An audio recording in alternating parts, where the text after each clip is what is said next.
আসসালামু আলাইকুম। Looking for GST এই সিরিজটাতে তোমাদের সবাইকে স্বাগতম। এবং আমি এই ক্লাসে তোমাকে গুণগত রসায়নের জন্য গুচ্ছতে আসা 17টা প্রশ্নকে এমনভাবে পড়াবো, তোমার এই গুণগত রসায়নটা পুরো একটা কমপ্যাক্ট রিভিশন হয়ে যাবে। অর্থাৎ তুমি এই 17টা কোয়েশ্চন দিয়ে তুমি গুণগত রসায়ন চ্যাপ্টারে যে ইম্পর্টেন্ট অংশগুলো আছে প্রত্যেকটা জিনিস একদম শর্ট ট্রিক্স বলো, কনসেপ্ট বলো, সকলভাবে তুমি ইনশাল্লাহ বুঝতে পারবা। তুমি জাস্ট 50 মিনিটের মতো অপেক্ষা করো, ইনশাল্লাহ তোমার এই ক্লাসটা করার পর তুমি নিজেই রিভিউ দিবা যে আসলে কতটা ইফেক্টিভ একটা ক্লাস তোমার জন্য ছিল। চলো আমরা শুরু করে দিই। ওকে, ফার্স্ট অফ অল আসো আমরা প্রথম কোশ্চেনটা দিয়ে শুরু করি। আমরা একটা কোশ্চেন দিয়ে আসলে আমরা কি করব, একটা পুরো টাইপকে আমরা ইনশাল্লাহ এখানে কভার করব। প্রথম প্রশ্নটা দেখো, জিএসটি 2024-25 সেশনের প্রশ্ন, গতবারের কোশ্চেন ছিল। প্রশ্নটা হচ্ছে কোন মৌলটিতে সর্বোচ্চ সংখ্যক অযুগ্ম ইলেকট্রন আছে। তাহলে দেখো আমরা দুইটা শব্দ ভালো করে জানি, একটা হচ্ছে কি যুগ্ম আর একটা হচ্ছে কি অযুগ্ম। যুগ্ম মানে কি পেয়ার, মানে কি জোড়া, আর অযুগ্ম মানে কি যেখানে আনপেয়ার থাকবে, অর্থাৎ কি জোড়া জোড়াই থাকবে না, সেটাই তো। তাহলে আমরা বলতে পারি কি অযুগ্ম ইলেকট্রন, ফার্স্ট অফ অল আমরা চিনলাম কি এটা হচ্ছে তোমার আনপেয়ার্ড ইলেকট্রন। কি ইলেকট্রন? Unpaired electron. অর্থাৎ কোন একটা সাবশেলের মধ্যে যখন সিঙ্গেল ইলেকট্রন থাকবে, যাদের ক্ষেত্রে সিঙ্গেল ইলেকট্রনটা বেশি থাকবে তাদের ক্ষেত্রে আমরা মনে রাখবো হচ্ছে কি বেশি পরিমাণে থাকে। তাহলে কাদের ক্ষেত্রে আসলে বেশি পরিমাণে থাকে, সেই শর্ট ট্রিক্সটা যদি তুমি জানো তাহলে মনে রাখবা, যখন দেখবা কি ডিতে 5টা আছে, যখন দেখবা ডিতে কয়টি ইলেকট্রন আছে ভাই, 5টা ইলেকট্রন আছে, তাহলে মনে রাখবা তার ক্ষেত্রে সর্বোচ্চ থাকবে, তার ক্ষেত্রে হচ্ছে কি তোমার সর্বোচ্চ আনপেয়ার্ড ইলেকট্রন থাকবে। এই কথাটা একটু মাথায় রাখবা।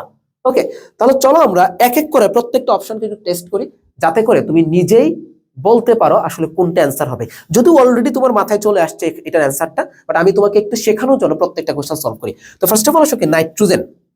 ওকে, তো নাইট্রোজেনের ইলেকট্রন বিন্যাস যদি আমরা করতে যাই তাহলে আমরা কি পাবো, দেখো এখানে আমরা পাবো হচ্ছে কি 1s2 2s2, তারপর হচ্ছে তোমার কি এখানে 2p3।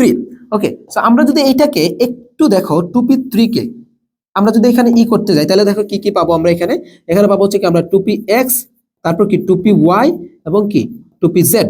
তাহলে সাবশেল গুলোতে দেখো কয়টা থাকতেছে, একটা দুইটা তিনটা। সো আমরা বলতে পারি কি যে তোমার নাইট্রোজেনের ক্ষেত্রে অযুগ্ম ইলেকট্রন কয়টা, এখানে টোটাল 3টা অযুগ্ম ইলেকট্রন আমরা পাচ্ছি। নেক্সট আসে হচ্ছে কি অক্সিজেনের ক্ষেত্রে, তাহলে অক্সিজেনের ক্ষেত্রে হচ্ছে কি 8। তো আমরা যদি এইখানে ইলেকট্রন বিন্যাসটা করি তাহলে কি পাবো আমরা 1s2 2s2 এবং হচ্ছে কি আমরা 2p4 পাচ্ছি। তাহলে চলো আমরা এইটার ক্ষেত্রে একটু নির্ণয় করি যে সাবশেল গুলোতে কয়টা করে থাকতেছে, একটা দুইটা। আচ্ছা দেখো তাহলে এখানে কি থাকবে, প্রথমে একটা গেল, এই যে একটা গেল, এরপর আরেকটা ইলেকট্রন আছে না পিতে, সেই পি এর আরেকটা ইলেকট্রন কি এখানে চলে আসবে। তাহলে দেখো সিঙ্গেল কয়টা আছে, মানে আনপেয়ার্ড কয়টা আছে, দুইটা আছে। তাহলে আমরা বলতে পারি কি অক্সিজেনের ক্ষেত্রে আনপেয়ার্ড ইলেকট্রন কয়টা, দুইটা। দেন আসে হচ্ছে কি ক্রোমিয়ামের ক্ষেত্রে। তো একটু যদি আমরা দেখি যে ক্রোমিয়ামটা নির্ণয় করি, তাহলে দেখো আমরা যদি ক্রোমিয়ামটা অপর পৃষ্ঠাতে নির্ণয় করি বা এখানে নির্ণয় করতে পারি আমরা, দেখো ক্রোমিয়াম, তাহলে ক্রোমিয়াম কত 24। তো এটা আমরা নরমালি এমনিতে জানি কি আর্গন পর্যন্ত ঠিক রাখলাম, তারপর আমরা জানি কি যেহেতু ব্যতিক্রম ইলেকট্রন মানে 4s1 এবং হচ্ছে কি 3d তে 5টি ইলেকট্রন থাকবে। সো একটু খেয়াল করো 4s1 4s এর ক্ষেত্রে কয়টা থাকতেছে, এখানে একটাই আছে কি সিঙ্গেল। তারপরে 3d5 এর ক্ষেত্রে 3d এর ক্ষেত্রে কয়টা অরবিটাল থাকে, মানে কয়টা উপশক্তি স্তর থাকে, 5টা। তাহলে দেখো 5টা দিলাম, একটা দুইটা তিনটা হইলো, চারটা 5টা। তাহলে দেখো এই যে একটা, এই যে একটা, এই যে একটা, এই যে একটা, এই যে একটা। সো আমরা দেখো টোটাল এখানে আনপেয়ার্ড ইলেকট্রন কয়টা পাচ্ছি, 6টা পাচ্ছি। কয়টা? 6টা পাচ্ছি। তাহলে আমরা বলতে পারি ক্রোমিয়ামের ক্ষেত্রে আনপেয়ার্ড ইলেকট্রন কয়টা আছে ভাই, 6টা আছে।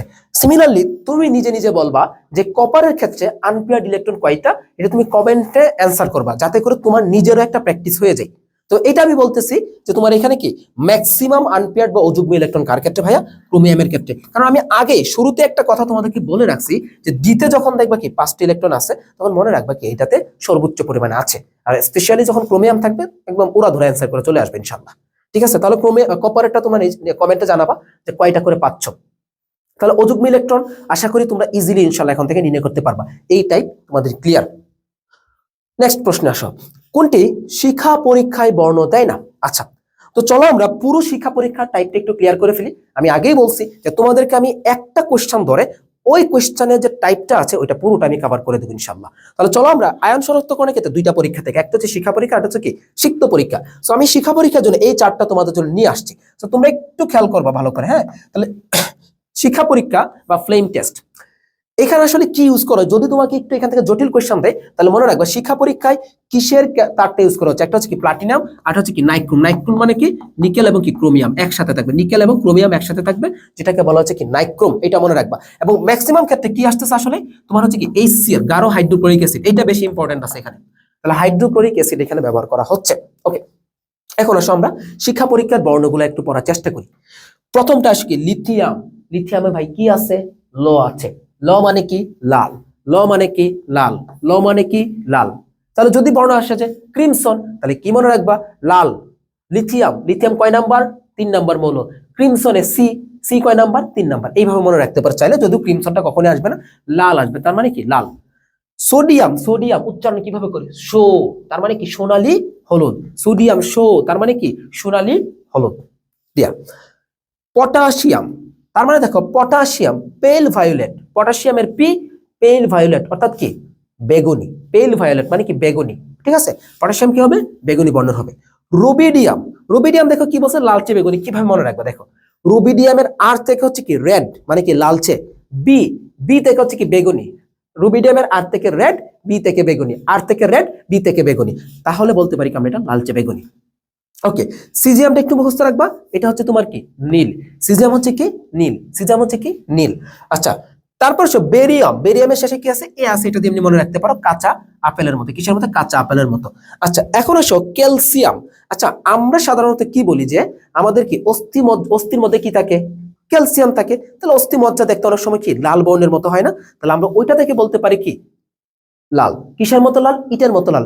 অথবা বলতে পারো অস্থিতে কি থাকে, অনেক পরিমাণে ক্যালসিয়াম থাকে, এবং অস্থি কি হচ্ছে শক্ত হচ্ছে, এবং ইটও কি হচ্ছে শক্ত হচ্ছে, ওইটা দিয়ে মনে রাখতে পারো, ইচ্ছা তোমার। তাহলে ক্যালসিয়াম হচ্ছে কি ইটের মতো লাল। স্ট্রংসিয়াম, আচ্ছা স্ট্রংসিয়ামের এস থেকে কি মনে রাখবো, সো, আর থেকে কি মনে রাখবো রেড। আমরা বলি না শি ইজ সো বিউটিফুল, আমরা এইভাবে বলি না, সো মানে কি অনেক সুন্দর, তার মানে কি টকটকে লাল মানে কি অনেক লাল, তাহলে আমরা কি বলতে পারি সো রেড, কি দিয়ে বলতে পারি সো রেড, তার মানে কি টকটকে লাল। রেডিয়াম, রেডিয়ামের আর থেকে রেড, তাহলে আমরা বলতে পারি কি এটাকে লাল হবে। আর কপারটা একটু মনে রাখবে সবুজাম নীল। তো আশা করি তোমাদের বর্ণগুলো তোমাদের ইনশাল্লাহ আর ভুল হবে না, বারবার একটু রিভিউ করবা, দেখবা তোমরা ইজিলি এগুলো পারতেছো। এইটা খুবই খুবই গুরুত্বপূর্ণ একটা টাইপ, এটা খুবই খুবই গুরুত্বপূর্ণ একটা চার্ট। ওকে, এখন আসো কারা আসলেই তোমার বর্ণ দিবে না, কারা আসলে বর্ণ দিবে না, বিশেষ করে এখানে আসলে বেরিলিয়াম এবং কি ম্যাগনেসিয়াম, এই দুইটা মনে রাখবা। বেরিলিয়াম এবং ম্যাগনেসিয়ামটা মনে রাখবা, এই দুইটা কখনোই শিক্ষা পরীক্ষায় বর্ণ প্রদর্শন করে না। তাহলে চলো আমরা দেখে ফেলি এখানে আমাদের অ্যান্সারের ক্ষেত্রে। ওকে, অ্যান্সারের ক্ষেত্রে কি দেওয়া ছিল আমাদের, এটা কোশ্চেনটা ছিল জিএসটি 2024-25 সেশনে, তো আমরা অ্যান্সার কি কোনটাকে দিব, এই যে ম্যাগনেসিয়াম 2+। ওকে, তাহলে আমাদের শিক্ষা পরীক্ষা নিয়ে কোনো কোশ্চেন আসলে আমি মনে করি তোমরা কখনোই ভুল করবে না। নেক্সট কোশ্চেনে যাই আমরা, পরের কোশ্চেনে কি আছে দেখো, কোনটি আইসো electronic.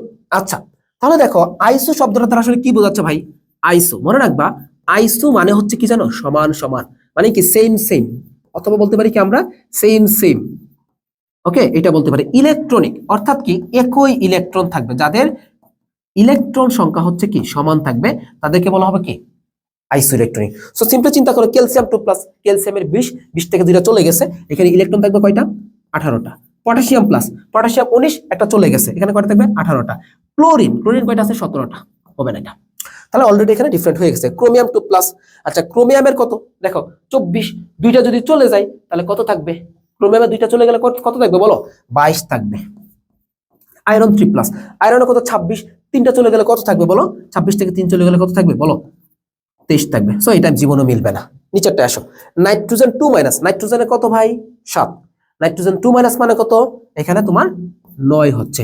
Nickel minus, nickel minus, nickel minus মানে কি বলো, এখানে সরি নিয়ন, কি আসছে এখানে নিয়ন, নিয়নের মাইনাস মানে কি এটা গ্রহণ করছে, যদি এটা গ্রহণ করে না তার মানে এটা কি হবে তোমার 11 হবে। সো এটাও জীবনে মিলতেছে না।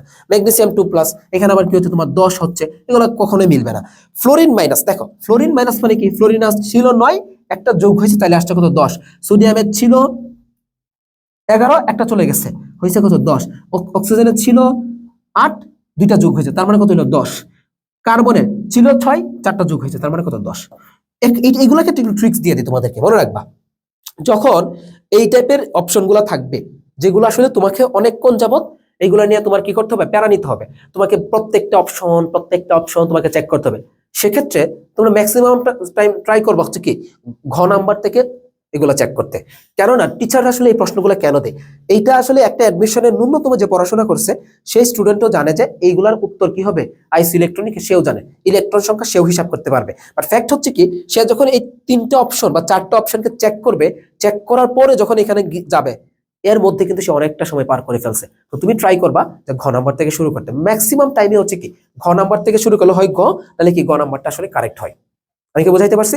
তাহলে চলো আমরা আইসো সম্পর্কিত যা যা আছে সবকিছু একটু আমরা অল্প করে জেনে ফেলি। তাহলে ফার্স্টে আসো, ওকে, প্রথমে আসো আইসোটোপ। আমরা প্রথমে দেখবো কোনটাকে, আইসোটোপটাকে দেখি। তাহলে ভাই দেখো, আইসোটোপের মধ্যে কি আছে, ও আছে। তাহলে আমরা এটা সিম্পলি জানি যে আইসোটোপ মানে কি, প্রোটন সংখ্যা সমান। তার মানে আরেকটা ইনফরমেশন মনে রাখবা যে সোডিয়াম এবং গোল্ডের ক্ষেত্রে কয়টি করে আইসোটোপ থাকে, একটি করে আইসোটোপ থাকে। এটা একদম থিওরিটিক্যালি মনে রাখবা। তারপর হচ্ছে হাইড্রোজেনের 3টা আইসোটোপ আছে। কি কি আইসোটোপ? প্রথম আসে কি প্রোটিয়াম, বা এটাকে কি বলা হচ্ছে, হাইড্রোজেনও বলা হয়। তার মানে কি এখানে হাইড্রোজেন 1, ভর থাকবে 1 এবং কি পারমাণবিক সংখ্যা 1। ডিউটেরিয়াম, ডিউটেরিয়ামের ক্ষেত্রে ডিউটেরিয়ামের ড থেকে কি মনে রাখবো, ডাই, ডাই মানে কি 2, এটা ভর থাকবে 2 এবং কি প্রোটন সংখ্যা তো সেম থাকবে 1। ট্রিটিয়াম মানে কি ট্রাই, ট্রাই থেকে কি মনে রাখবো, ভর থাকবে 3 এবং কি প্রোটন সংখ্যা 1। হাইড্রোজেনের 3টা আইসোটোপ আমার চলে গেল। এখন আসো আইসোটোপের কিছু ব্যবহার, যেগুলো আসলে বেশিরভাগ সময় আসে, একটু স্টার মার্ক দিয়ে রাখতেছে, এগুলো ইম্পর্টেন্ট আছে। তো ফার্স্টে আসো আয়োডিন। আমরা জানি কি আয়োডিনের অভাবে কি হচ্ছে, গলগণ্ড রোগ হচ্ছে। তাহলে গলা তার মানে কি থাইরয়েড, তার মানে কি টিউমার, থাইরয়েড মানে কি গলগণ্ড মানে কি গলা ফুলবে, থাইরয়েড টিউমার মিলতেছে। আচ্ছা, তারপর কোবাল্ট, কোবাল্ট কি করে, ক্যান্সার। এখানে আসো দেখো রেডিয়াম, ক্যান্সার। আমি এখানে পূর্ণাঙ্গ করি নাই, আমি দুইটার ক্ষেত্রে জাস্ট ক্যান্সারটা লিখে রাখছি। কেন দেখো, কোবাল্ট কি করে, ক্যান্সার কোষকে ধ্বংস করে। একটু মাথায় রাখবা, কোবাল্ট কি করে, ক্যান্সার কোষ ধ্বংস করে। আর এখানে রেডিয়াম যেটা আছে, এটা কি করতেছে, ক্যান্সার নির্ধারণ করে। এটা কি করতেছে, ক্যান্সার নির্ধারণ করতেছে। দুইটা ডিফারেন্ট, কিন্তু একটা নির্ধারণ করে আর একটা কি ক্যান্সার কোষকে ধ্বংস করতেছে। আচ্ছা, তার পরবর্তীতে আসো ফসফরাস। এটা কি আসছে, রক্ত স্বল্পতার জন্য। কার্বন 14 মানে কি ফসিলের ক্ষেত্রে, ঠিক আছে, ফসিল ইউনিয়নের ক্ষেত্রে। শেষ, আমরা আর কিছু লাগবে না, স্লাইডটা একটু রিভিশন দিয়ে নিই। এর পরবর্তীতে আসে আইসোটোন। আইসোটোনের দন্তন থেকে কি মনে রাখবো আমরা, এখানে কি নিউট্রন সংখ্যা সমান। আমরা এটা এমনিতেই জানি কি হবে, নিউট্রন সমান হবে, এটা সবাই জানি। তাহলে নিউট্রন মানে কি, ভর সংখ্যা থেকে প্রোটন সংখ্যা বাদ দিলে কি নিউট্রন সংখ্যা। আশা করি এগুলো তোমাদের বোঝানোর কিচ্ছু নাই, তোমরা এমনিতেই পারো, জিএসটি পর্যন্ত যেহেতু চলে আসছো। তাহলে দেখো এখানে 14 - 6 কত আসতেছে, এখানে 8 আসতেছে। ওকে, 18 - 10 কত আসতেছে, 8। তার মানে কি নিউট্রন সংখ্যা সমান। তো আমরা বলতে পারি কি এরা পরস্পরের আইসোটোন।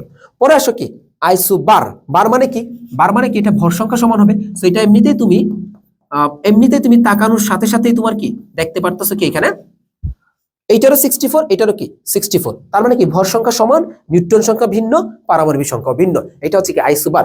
আইসো ইলেকট্রনিক আমরা অলরেডি জানি কি ইলেকট্রন সংখ্যা সমান, ওটা এমনিতেই পারবো। আইসো ডায়াফার, ডায়া, ডায়া মানে কি 2, তার মানে কি এখানে দুইটা জিনিসের মধ্যে কম্পারিজন হবে।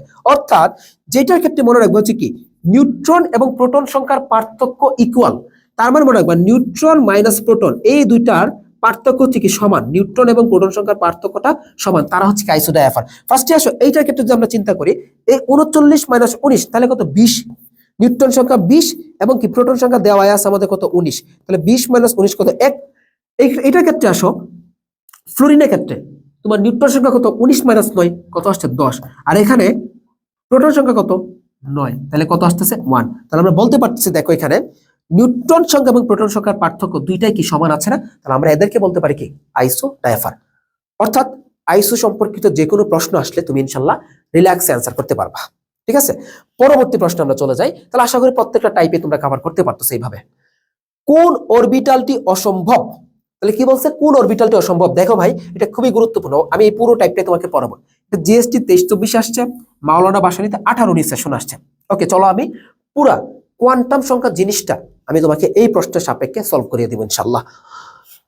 খেয়াল করো, আমরা কোয়ান্টাম সংখ্যা জিনিসটা কি আমরা আশা করি ভালো করে জানি। একটা ইলেকট্রনের অবস্থান নির্ধারণ করে কোয়ান্টাম সংখ্যার মাধ্যমে, প্রত্যেকে এটা জানো। তাহলে কোয়ান্টাম সংখ্যা আমরা বেসিক্যালি 4 প্রকারের পাই। কি কি পাবো, প্রধান কোয়ান্টাম সংখ্যা যেটাকে আমরা প্রকাশ করতেছি কি দিয়ে, এন দিয়ে। সহকারী কোয়ান্টাম সংখ্যা অথবা এজিমুথাল কোয়ান্টাম সংখ্যা যেটাকে প্রকাশ করি আমরা এল দিয়ে। চুম্বক কোয়ান্টাম সংখ্যা বা ম্যাগনেটিক কোয়ান্টাম সংখ্যা যেটাকে আমরা প্রকাশ করি কি দিয়ে, এম দিয়ে। স্পিন বা ঘূর্ণন কোয়ান্টাম সংখ্যা যেটাকে আমরা এস দিয়ে প্রকাশ করতেছি। এগুলোর কাজ কি, প্রধান কোয়ান্টাম সংখ্যার কাজ হচ্ছে কি শক্তি স্তরের বা অরবিটের আকার প্রকাশ করবে। সহকারী কোয়ান্টাম সংখ্যা হচ্ছে কি উপশক্তি স্তর বা সাবশেলের আকৃতি নির্ধারণ করবে। চুম্বক কোয়ান্টাম সংখ্যা হচ্ছে কি অরবিটালের দিক নির্ণয়, আর স্পিন কোয়ান্টাম সংখ্যা হচ্ছে কি ইলেকট্রনের ঘূর্ণন। ঠিক আছে, আশা করি তোমরা বুঝতে পারছো। এখন আসো আমরা একটু আস্তে আস্তে এদিকে চলে যাই। দেখো, যদি তোমাদের ক্ষেত্রে আবিষ্কারকও আসে তাহলে আমি এটা বলে দিচ্ছি, প্রধান কোয়ান্টাম সংখ্যার আবিষ্কারকের নাম হচ্ছে বোর, সহকারী কোয়ান্টাম সংখ্যার আবিষ্কারকের নাম হচ্ছে কি সমারফিল্ড, চুম্বক কোয়ান্টাম সংখ্যার আবিষ্কারকের নাম হচ্ছে কি জিমেন, এবং স্পিন কোয়ান্টাম সংখ্যার আবিষ্কারকের নাম হচ্ছে কি গোল্ড স্মিথ। ঠিক আছে, পারবা এগুলো আশা করি। সো আমরা একটা জাস্ট এক্সাম্পল দিয়ে আমরা পুরো কোয়ান্টাম সংখ্যার জিনিসটাকে আমরা পড়ে ফেলি। দেখো, ধরো এন এর মান সাধারণত কি হইতে পারে, এন এর মান সাধারণত 0 1 2 3 4 যে কোনো পূর্ণ সংখ্যা হইতে পারে, এটা তুমিও জানো আমিও জানি সবাই জানে। তাহলে ধরে নিলাম আমাদের এন এখানে কত আছে ভাই, 4 দেওয়া আছে।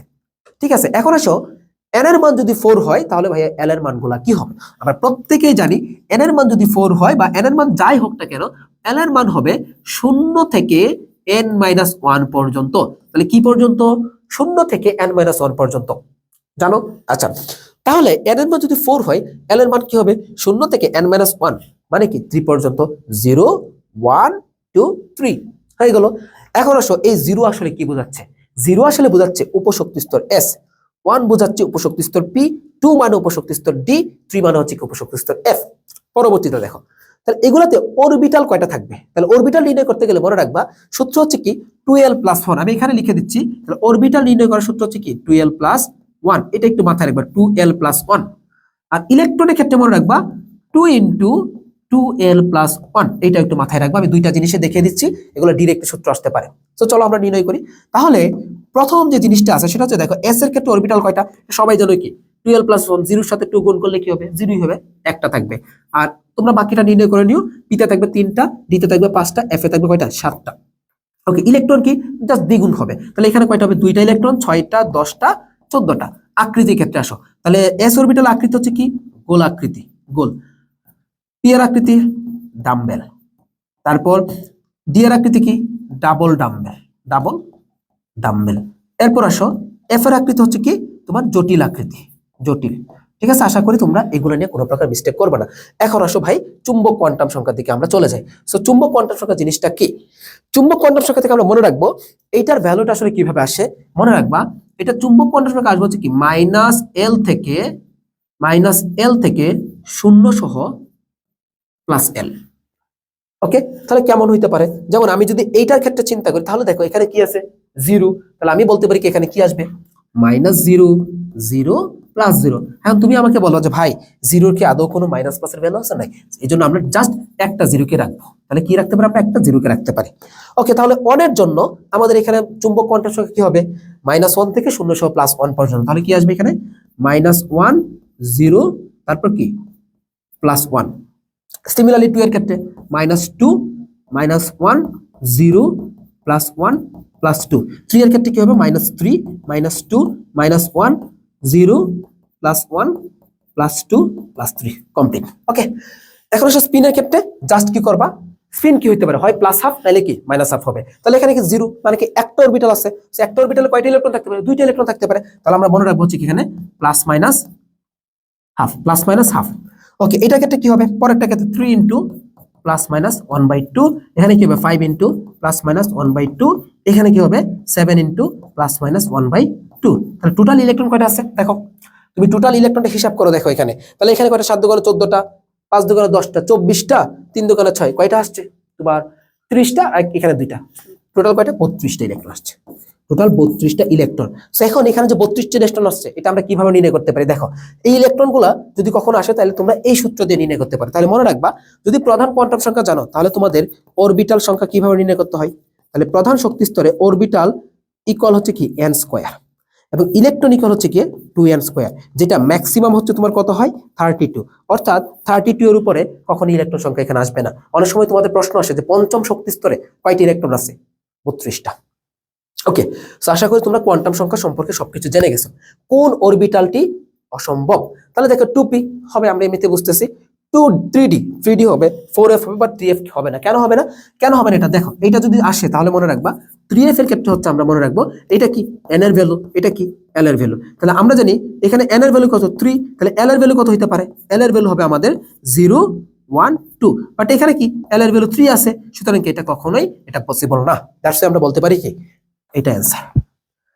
কোশ্চেনটা খুবই ইজি ছিল, বাট আমি তোমাকে চেষ্টা করছি আমি এই প্রশ্নের আলোকে তোমাকে যেন পুরো কোয়ান্টাম সংখ্যা টাইপটাকে আমি তোমাকে একদম কভার করে দিতে পারি। সো ইনশাআল্লাহ তুমি কোয়ান্টাম সংখ্যা থেকে ধরে রাখো কোশ্চেন আসবে, ধরে রাখো যে ভাই কোয়ান্টাম সংখ্যা থেকে তুমি ইনশাআল্লাহ কোশ্চেন কমন পাবা এবং এই ক্লাসটা তোমার উপকারে আসবে একটা, ঠিক আছে? ওকে, নেক্সটে কি আসে আমরা দেখি। ওকে, এখন একটু সময় দাও, আমি তোমাদেরকে, তোমরা যেহেতু গুচ্ছের প্রিপারেশন নিচ্ছ, তো গুচ্ছের জন্য একটা টপ নচ কোয়ালিটি কোর্সের সন্ধান আমি তোমাদেরকে দিচ্ছি। এটা হচ্ছে আমাদের অসমিয়ামের গুচ্ছ প্রিমিয়াম ব্যাচ রিস্টার 3.1। এর আগেও আমরা 2টা সেশনকে গুচ্ছতে পড়িয়েছি, এবং তুমি যদি গুচ্ছের জন্য একটা খোঁজ নাও বা গুচ্ছভুক্ত বিশ্ববিদ্যালয়গুলোর স্টুডেন্টদের পরিচিত কেউ থাকে, তাহলে অবভিয়াসলি তোমার ওই স্টুডেন্ট অসমিয়ামকে চিনবে। আমরা অসমিয়াম থেকে গুচ্ছকে টার্গেট করে সবসময় স্পেশালি পড়ে আসছি, এবং আমাদের মেইন কোর্সেই থাকে আসলে গুচ্ছ। ওকে, এটা কিভাবে বুঝবা, দেখো আমাদের 2024-25 মানে গত সেশনে আমাদের শুধুমাত্র পেইড ব্যাচ থেকে, ফ্রি স্টুডেন্ট না, শুধুমাত্র পেইড ব্যাচ থেকে আমাদের 233 প্লাস শিক্ষার্থী গুচ্ছতে চান্স পেয়ে গেছে, এবং 2023-24 সেশনে এই সংখ্যাটা ছিল শুধু পেইড ব্যাচের ক্ষেত্রে 188 প্লাস। যদিও আমাদের অনেক ফ্রি ম্যারাথন বলো অনেক কিছু ছিল, ওখান থেকে অনেক স্টুডেন্ট চান্স পেয়ে গেছে, বাট শুধু পেইড ব্যাচে এই সফলতাটা আমাদের আলহামদুলিল্লাহ আছে। এবং বিশেষ করে আমি নিজেও গুচ্ছতে টপ করেছিলাম 2020-21 সেশনে, সো আমার একটা এক্সপিরিয়েন্স আছে, এবং 4 বছর যাবতীয় গুচ্ছভুক্ত স্টুডেন্টদেরকে পড়াচ্ছি আসলে। এই কোর্সে কি পাবা তুমি দেখো, এখানে তুমি লাইভ ক্লাস পাবা 60 প্লাস। তো কি কি সাবজেক্টের, তুমি এখানে chemistry, physics, math, biology, Bangla, ইংরেজি প্রত্যেকটা সাবজেক্টের জন্য আমরা আসলে ক্লাস নিয়ে থাকি এখানে, এবং এখানে পূর্ণাঙ্গ টিচার প্যানেল আছে। এরপর আসলে এখানে অনলাইন এক্সাম, যেটা আমাদের osmiamedu.com এই ওয়েবসাইটে তুমি দিতে পারবা। কোর্সে এনরোল করলে 65টার উপরে এক্সাম হবে, প্রত্যেকদিন লেকচার হবে, তারপরের দিন এক্সাম হবে, এরপর ধরো ফাইনাল মডেল টেস্ট তোমাদের এখানে হবে। একটা ইউনিক এক্সাম সিস্টেম আছে আমাদের, সেটা হচ্ছে প্রিন্টেড এক্সাম, যেটা তুমি তোমার নিজের বাসায় বসে, তোমাকে ওএমআর পিডিএফ দেওয়া হবে, তুমি সেই ওএমআরটা প্রিন্ট করে রাখবা, আর আমাদের ওয়েবসাইট থেকে প্রশ্নের কপিটা দেখে তুমি সেই ওএমআর বৃত্ত ভরাট করে এক্সাম দিবা, যে এক্সামটা তুমি হয়তো মেইন এক্সামে দিয়ে থাকো, একটা অফলাইন এক্সামের মতো। তারপর তুমি এই ওএমআরটা ছবি তুলে আমাদের ওয়েবসাইটে ওএমআর স্ক্যানার স্ক্যান করবা, এবং স্ক্যান করার পর তুমি তোমার রেজাল্টটা দেখতে পারবা। এবং এটা খুবই ইউনিক একটা সিস্টেম, যার মাধ্যমে তুমি মেইন এক্সামের একটা ফিল নিয়ে একদম নিজের বাসার মধ্যে পরীক্ষা দিতে পারতেছো। তো এইটাও থাকবে 65 প্লাস, ডেইলি এক্সামটা তুমি দিতে পারবা। এটা কতটা কার্যকরী বিগত বছর স্টুডেন্টরা এটা জেনে থাকে। এরপর হ্যান্ড নোট থাকবে, খুবই কম্প্যাক্ট হ্যান্ড নোট, এবং অসমিয়ামের নোটের একটা পপুলারিটি আছে। স্টুডেন্টরা একটা চ্যাপ্টার পড়ার পরে এই নোটটা যখন রিভিশন দেয়, অল্পতেই তারা ইজিলি একটা চ্যাপ্টার বুঝতে পারে। তারপর আসলে কি প্র্যাকটিস শিট, চ্যাপ্টার ওয়াইজ থাকবে, মেন্টরশিপ থাকবে, এই যেখানে তোমাদেরকে আসলে একটা টিম আকারে ভাগ করা হবে, A team, B team, C team, এভাবে প্রত্যেকটা টিমের আন্ডারে কি দেওয়া থাকবে, 50 জনের মতো স্টুডেন্ট দেওয়া থাকবে, এবং একটা টিমের অধীনে একজন করে মেন্টর থাকবে, যে তোমাকে সার্বক্ষণিক গাইডলাইন দিবে। এর পরবর্তীতে এখানে ডাউট সলভিং থাকবে সাবজেক্ট ওয়াইজ। সো বলতে গেলে এই গুচ্ছর প্রিপারেশনের জন্য তোমার যতটুকু লাগে ততটুকু আমরা অসমিয়াম প্রোভাইড করতেছি, এবং এটা হচ্ছে অসমিয়ামের খুবই প্রিমিয়াম লেভেলের একটা কোর্স। এবং অলরেডি আমাদের এই কোর্সে প্রায় 300 জন শিক্ষার্থী মাত্র 4 দিনে এনরোল করছে। তো আমরা আশা করতেছি হয়তো কয়েক হাজার শিক্ষার্থী এনরোল করবে। সো এনরোল করতে চাইলে কমেন্টটা একটু চেক করে ফেলো, ঠিক আছে? আচ্ছা, এবং গুচ্ছের প্রিপারেশনের জন্য তোমার ইনশাল্লাহ এই কোর্সটা একদম বেস্ট একটা চয়েস হবে, প্রত্যেকটা সাবজেক্ট তুমি এখানে পাবা, ঠিক আছে? তারপর আসো পরের কোশ্চেন আমরা চলে যাচ্ছি। আমাদের পরের কোশ্চেনে কি বলা আছে, হাইড্রোজেন পারমাণবিক বর্ণালীর কি সিরিজ বলা আছে ভাই এখানে, লাইম্যান সিরিজে রেখা সৃষ্টিকারী চতুর্থ শক্তি স্তর থেকে আগত ইলেকট্রনের বিকিরিত তরঙ্গ শক্তি তরঙ্গ কত হবে, তরঙ্গ সংখ্যা কত হবে। কি বলছে আমাকে, তরঙ্গ সংখ্যা চাইছে। যেখানে রিডবার্গ ধ্রুবকটা আমাকে এখানে উল্লেখ করা আছে, খুবই ভালো। নরমালি রিডবার্গ ধ্রুবক দিয়ে আসলে কোয়েশ্চেন আসে না, তবে গুচ্ছতে আসে 23-24 সেশনে। তো ফার্স্ট অফ অল আমাকে দেখতে হবে, আমি যদি তরঙ্গ সংখ্যার এখানে যে সূত্রটা আছে সেই সূত্রটা যদি আমি একটু দেখতে যাই, তাহলে দেখো আমরা কি জানি, এই যে তরঙ্গ সংখ্যা ইকুয়াল রিডবার্গ ধ্রুবক into 1/n1 square minus 1/n2 square. যেখানে n1 মানে কি, যেই শক্তি স্তরে ইলেকট্রনটা আসবে, এবং n2 মানে কি উপরের যেই শক্তি স্তর থেকে ইলেকট্রনটা আসবে। তার মানে কি n2 মানে কি উপরেরটা, আর n1 মানে কি নিচেরটা। তাহলে এখন বলা আছে কি লাইম্যান সিরিজ, তাহলে আমরা জানি লাইম্যানের জন্য n1 এর মান কত ভাই, আমরা জানি কি 1 মানে কি লাইম্যান রেখা সৃষ্টিকারী চতুর্থ শক্তি স্তর থেকে। এখানে একটা ঝামেলা আছে, ঝামেলাটা বলতে কি, এটা সহজে দিছে, বাট অনেক সময় বলা থাকে কি যে তোমার লাইম্যানের সাপেক্ষে এততম লাইন, বামারের সাপেক্ষে এততম লাইন। যখন বলে কি সাপেক্ষে এততম লাইন, তখন তুমি কি করবা, n1 এর সাথে সেটাকে যোগ করবা। বাট এখানে যেহেতু বলে দিছে অলরেডি ডিরেক্টলি চতুর্থ শক্তি স্তর থেকে আসতেছে, ওকে, তাহলে আমরা বলতে পারি কি এখানে n2 এর ভ্যালু কত হবে, 4 হবে। তাহলে এখানে আমাদের আর কোনো কিন্তু নেই। যদি বলতো যে লাইম্যানের সাপেক্ষে চতুর্থ লাইন, লাইম্যানের সাপেক্ষে চতুর্থ লাইন, তখন তুমি কি করতে লাইম্যানের সাথে ওই 4টাকে যোগ করে n2 এর মান হইতো কত 5, বাট এটা আমাদের বলা আছে যে ডিরেক্টলি চতুর্থ শক্তি স্তর। তো আশা করি এইখানে কোনো কনফিউশন হওয়ার ওয়ে নাই। ওকে, এখন চলো আমরা একটু জাস্ট ভ্যালুগুলো বসাবো, আর কিচ্ছু করা লাগবে না। চলো আমরা যদি দেখি এখানে রিডবার্গ ধ্রুবক আমরা বসাইলাম, এখানে n1 এর মান কত 1 স্কয়ার মাইনাস কি n2 এর ভ্যালু আছে তোমার এখানে 4 স্কয়ার। তো আলটিমেটলি আমরা এখানে কত পাবো রিডবার্গ ধ্রুবক, এবং পাবো হচ্ছে তোমার 1 মাইনাস 1/16। ওকে, তো আমরা ফাইনালি পাবো হচ্ছে দেখো 16 মাইনাস 1 15, অর্থাৎ আমরা পাবো হচ্ছে কি 15 আর h ডিভাইডেড হচ্ছে তোমার কি 16। এখন চলো আমরা রিডবার্গ ধ্রুবকের মানটা বসাই দিই। তাহলে 15 ইনটু রিডবার্গ ধ্রুবকের ভ্যালুটা কত দেওয়া আছে 10.97 ইনটু 10⁶ মিটার ইনভার্স 1। মানটা একটু মুখস্থ রাখবা যাতে করে তোমাদের থিওরিটিক্যাল প্রশ্ন আসে তোমরা পারো। এখানে দিলাম কি 16। ওকে ভাই দেখো, এই কোশ্চেনটা কি তোমার এত ক্যালকুলেশন করার কিছু দরকার আছে? নাই। তুমি একদম সিম্পলি বুঝো, এই 15কে 16 দিয়ে মানে 15 দিয়ে 16কে কাটলে হয়তো বা 1 এর থেকে একটু বেশি হবে। কত হবে? 1 এর মতোই হবে। ধরলাম আমি 1 আসছে, তাহলে এই 1 দিয়ে যদি 10.97 কে কাটি, এই 10.97 এর আশেপাশে আসবে রে ভাই, হয়তো বা 10.5 এর নিচে আসবে আর কি। বাট এখানে মেইন ফ্যাক্টর হচ্ছে তুমি একটু অপশনগুলোর দিকে তাকাও। আচ্ছা, এখানে দেখো কি আছে 10⁶, এখানে কি আছে 10⁶। তার মানে কি আমরা জানি কি এখানে পাওয়ারটা 10⁶ থাকবে। সো বাকি যে দুইটা অপশন আছে এগুলো অটোমেটিক্যালি ক্যান্সেল, বাদ। আচ্ছা, এখন আসে 10⁶ এর যে দুইটা অপশন আছে তার মধ্যে শুরুতে দেখি এখানে 2.05, এখানে কি 10.28। সো আমরা ইজিলি বলতে পারি না এখানে কত বলতে পারি 10.28 হবে। সো আমরা একদম ইজিলি এটা ক্যান্সেল করতে পারি যে 10.28। সো এই ধরনের ক্যালকুলেশন নিয়ে তোমরা কখনোই প্যারা খাবা না, মানে এত মানে হাইপার হওয়ার মতো কিচ্ছু না। দেখবা যে যেহেতু ক্যালকুলেটর ছাড়াই এই প্রশ্নটা দিয়ে ফেলছে টিচাররা, তাহলে মনে রাখবে এখানে তোমার অবভিয়াসলি সহজ কিছুই আছে। তাহলে দেখছো কতটা ইজি হয়ে গেল আমাদের এই জিনিসটা। ওকে, এখন চলো আমরা একটু তোমার বর্ণালী সিরিজগুলো একটু জানার চেষ্টা করি। তাহলে দেখো আমরা কি কি সিরিজ জানি। ফার্স্টে আমরা জানি হচ্ছে কি এখানে লাইম্যান জানি, তারপর আমরা পাই কি বামার, তারপর পাবো হচ্ছে আমরা পেশ্চেন, প্রত্যেকটা জিনিসগুলো জানি। তারপর পাবো হচ্ছে আমরা এখানে ব্র্যাকেট, এবং ফাইনালি পাবো হচ্ছে ধরো ফোল্ড। এই 5টা আমাদের জানলেই আমাদের কিন্তু হয়ে যাচ্ছে। তাহলে এই লাইম্যানের জন্য দেখো, এই লাইম্যানের জন্য n1 এর ভ্যালু কি হবে এবং কি n2 এর ভ্যালু কি হবে, এবং এখানে কোন তরঙ্গ দৈর্ঘ্যের রশ্মি দেখা যাবে, মানে কোন রশ্মিটা দেখা যাবে আসলে। ওকে চলো,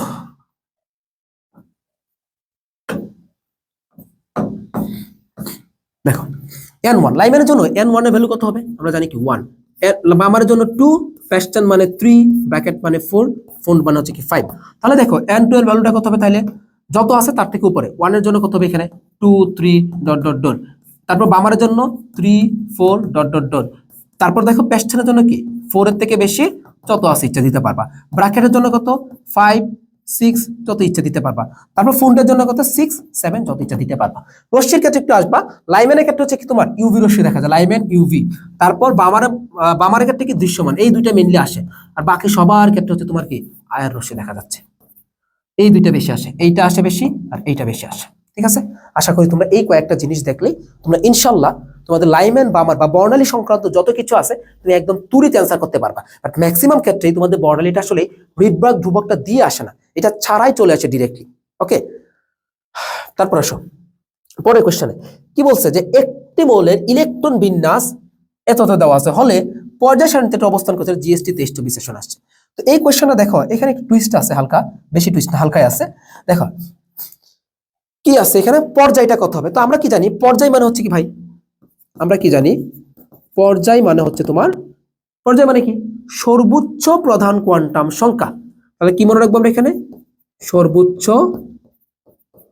প্রধান কোয়ান্টাম সংখ্যা, এটাকে বলতেছি কি আমরা পর্যায়। আচ্ছা খেয়াল করো এখানে সর্বোচ্চ প্রধান কোয়ান্টাম সংখ্যা কত আছে 6 আছে, কত আছে এখানে ভাই 6 আছে, দেখো কত আছে 6। আচ্ছা, তো যদি 6 থাকে তাহলে আমাদের এখানে কত হবে ষষ্ঠ নাম্বার পর্যায়ে, বাট ষষ্ঠ পর্যায়ে এখানে দুইটা আছে। বাট এখানে একটা জিনিস খেয়াল করে, এটা ইলেকট্রনটা কোথায় গেছে, এই যে দেখো লাস্টলি কোথায় আছে, এটা 4f3 তে আছে। কোথায় আছে 4f3, মানে কি f এ আছে। আর আমরা জানি কি f ব্লকের সবাই হচ্ছে কি তৃতীয় গ্রুপ, এই যে কোথায় গ্রুপ তৃতীয় নাম্বার গ্রুপ, আনসার হচ্ছে কি ঘ নাম্বারটা। ক্লিয়ার, তারপরে এফ ব্লক মানে কি তৃতীয় গ্রুপ। এফ ব্লক সম্পর্কে আমরা আরো ইনফরমেশন জানবো, সেটা মৌলের পর্যাবৃত্ত ধর্মরাশির মধ্যে। এখানে বলে যে এফ ব্লকে কয়টা সিরিজ থেকে, দুইটা, ল্যান্থানাইজ এবং কি অ্যাক্টিনাইজ। ল্যান্থানাইজে 15টা মৌল, অ্যাক্টিনাইজে 15টা মৌল। ঠিক আছে, ল্যান্থানাইজের মধ্যে দুইটা মৌল হচ্ছে কি আবার ডি ব্লক, আবার অ্যাক্টিনাইজ ল্যান্থানাইজের একটা মৌল ডি ব্লক, অ্যাক্টিনাইজের দুইটা মৌল হচ্ছে ডি ব্লক। তো আমরা এগুলো ডিটেইলস ওখানে পড়বো। আমরা আপাতত গুণগত রসায়নটা শেষ করি ভালো করে। হুন্ডের নিয়ম অনুসারে কোন ইলেকট্রন বিন্যাসটি সঠিক? তাহলে দেখো এটা কোথায় আসছে, জিএসটি 23-24 সেশনে। আমরা জানি কি ইলেকট্রন বিন্যাসের নীতি কয়টা বলো। আচ্ছা এটাতে আমরা পড়ে যাই। হুন্ডের নিয়ম অনুসারে কি বলা হয়, সর্বাধিক সম্পদ কি বলা হবে, সর্বাধিক সংখ্যক, তোমাকে এখানে বলা হয় সর্বাধিক সংখ্যক বিজোড় ইলেকট্রন থাকতে হবে। কি থাকতে হবে, সর্বাধিক সংখ্যক বিজোড় ইলেকট্রন থাকতে হবে। তার মানে কি আগে তোমাকে কি করতে হবে, একটা সমবিন্যস্ত করতে হবে। অর্থাৎ তুমি যখন উপশক্তি স্তর গুলাতে ইলেকট্রন গুলা দিবা, তখন প্রত্যেককে আগে একটা একটা করে দিয়ে যদি অতিরিক্ত থাকে তখন তুমি কি করবা, আবার শুরু থেকে বিন্যস্ত করে যাবা। তাহলে খেয়াল করে দেখো, এটা যার ক্ষেত্রে আসে, যেমন 2p, আমরা জানি কি 2p মানে p এর ক্ষেত্রে 3টা অরবিটাল থাকে।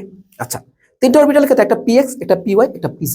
তাহলে দেখো উচিত কি ছিল, এখানে একটা দিত, এখানে একটা দিত, এখানে একটা না দিয়েই এখানে একটা দিয়ে দিছে। তার মানে কি এটা কি সমবন্টন হইলো, হইলো না, এটা বাদ। এটা ক্ষেত্রে আসো, এখানে দেখো আগে ভাই px কে না দিয়ে সে চলে গেছে ডিরেক্টলি py তে, সেটাও ভুল। এটা ক্ষেত্রে আসো, গ নম্বরে এখানে কি px কে মানলাম একটা দিছে, ওমা py কে দিয়ে দিছে দুইটা, এইখানে আবার দিল এটা, তার মানে এটা কি হইলো না, বাট লাস্টে একটা অপশন আছে এটাই হবে। সো এটা ক্ষেত্রে কিভাবে হইছে দেখো, px কে দিছে একটা, py কে দিছে একটা, pz কে দিছে একটা, যদি অবশিষ্ট থাকতো তাহলে সেটা কোথা থেকে শুরু হইতো, আবার px থেকে শুরু হইতো। ওকে, এইভাবে হচ্ছে কি মূলত হুন্ডের নিয়মটা হয়ে থাকে। তারপরে সব আমরা ইলেকট্রন বিন্যাস আরো কয়েকটা নীতি একটু দেখে ফেলি, আমাদের ইলেকট্রন বিন্যাসের নীতিও কভার হয়ে যাবে ইনশাআল্লাহ। তো দেখো ভাইয়া, একটা পরমাণুর ইলেকট্রন কিভাবে বিন্যস্ত হচ্ছে, ইলেকট্রন বিন্যাসের নীতি। ভাইয়া তোমাদেরকে এমন ভাবে পড়াবে, শোনো ভাইয়া তোমাদেরকে এমন ভাবে কেমিস্ট্রি পড়াবে যাতে করে তুমি এই যে শর্ট ক্লাসগুলোতে তুমি দেখো যে তোমার কিভাবে আসলে কভার হয়ে যাচ্ছে, একদম কমপ্যাক্ট একটা রিভিশন হয়ে যাচ্ছে। তাহলে তুমি চিন্তা করো যে আমি তোমাকে গুচ্ছ পেইড বেচে তোমাকে কিভাবে পড়াবো। এবং যারা বিশেষ করে আমার পুরাতন স্টুডেন্ট, বিশেষ করে তোমরা আমার এগ্রির ক্লাসগুলো করছো, বিশেষ করে আমার এগ্রির ক্লাস করছো, আমার এগ্রির ম্যারাথন করছো, আমি একটা মাত্র ক্লাসে রাতে 9:30টায় ঢুকছিলাম, সকাল 5:30টায় বের হয়েছিলাম, ওই একটা ক্লাসে chemistry first paper second paper পুরাটা আমি কভার করে দিছি। তো তুমি আমার কাছে কেন পড়বা, বা আমাদের অসপিএম টিচারদের কাছে কেন পড়বা, সেটা তুমি অসপিএম একাডেমি ইউটিউব চ্যানেলে ক্লাসগুলো দেখলে বুঝতে পারবা। প্রত্যেকটা চ্যাপ্টার, প্রত্যেকটা সাবজেক্ট তোমাকে একদম দুর্দান্ত লেভেলে আমরা পড়ায় থাকবো ইনশাআল্লাহ, এটা মনে রেখো।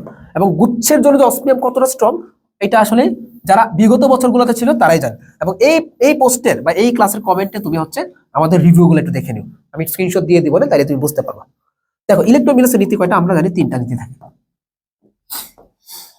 3টা নীতি। কি কি নীতি, আউফবাউন্ড নীতি। কি কি নীতি, ফার্স্ট অফ অল আসি কি আমরা আউফবাউন্ড নীতি। তাহলে আউফবাউন্ড নীতিতে কি বলা হচ্ছে ভাই, শোনো আউফবাউন্ড নীতিতে কি বলা হচ্ছে, ইলেকট্রন সর্বদা নিম্ন শক্তি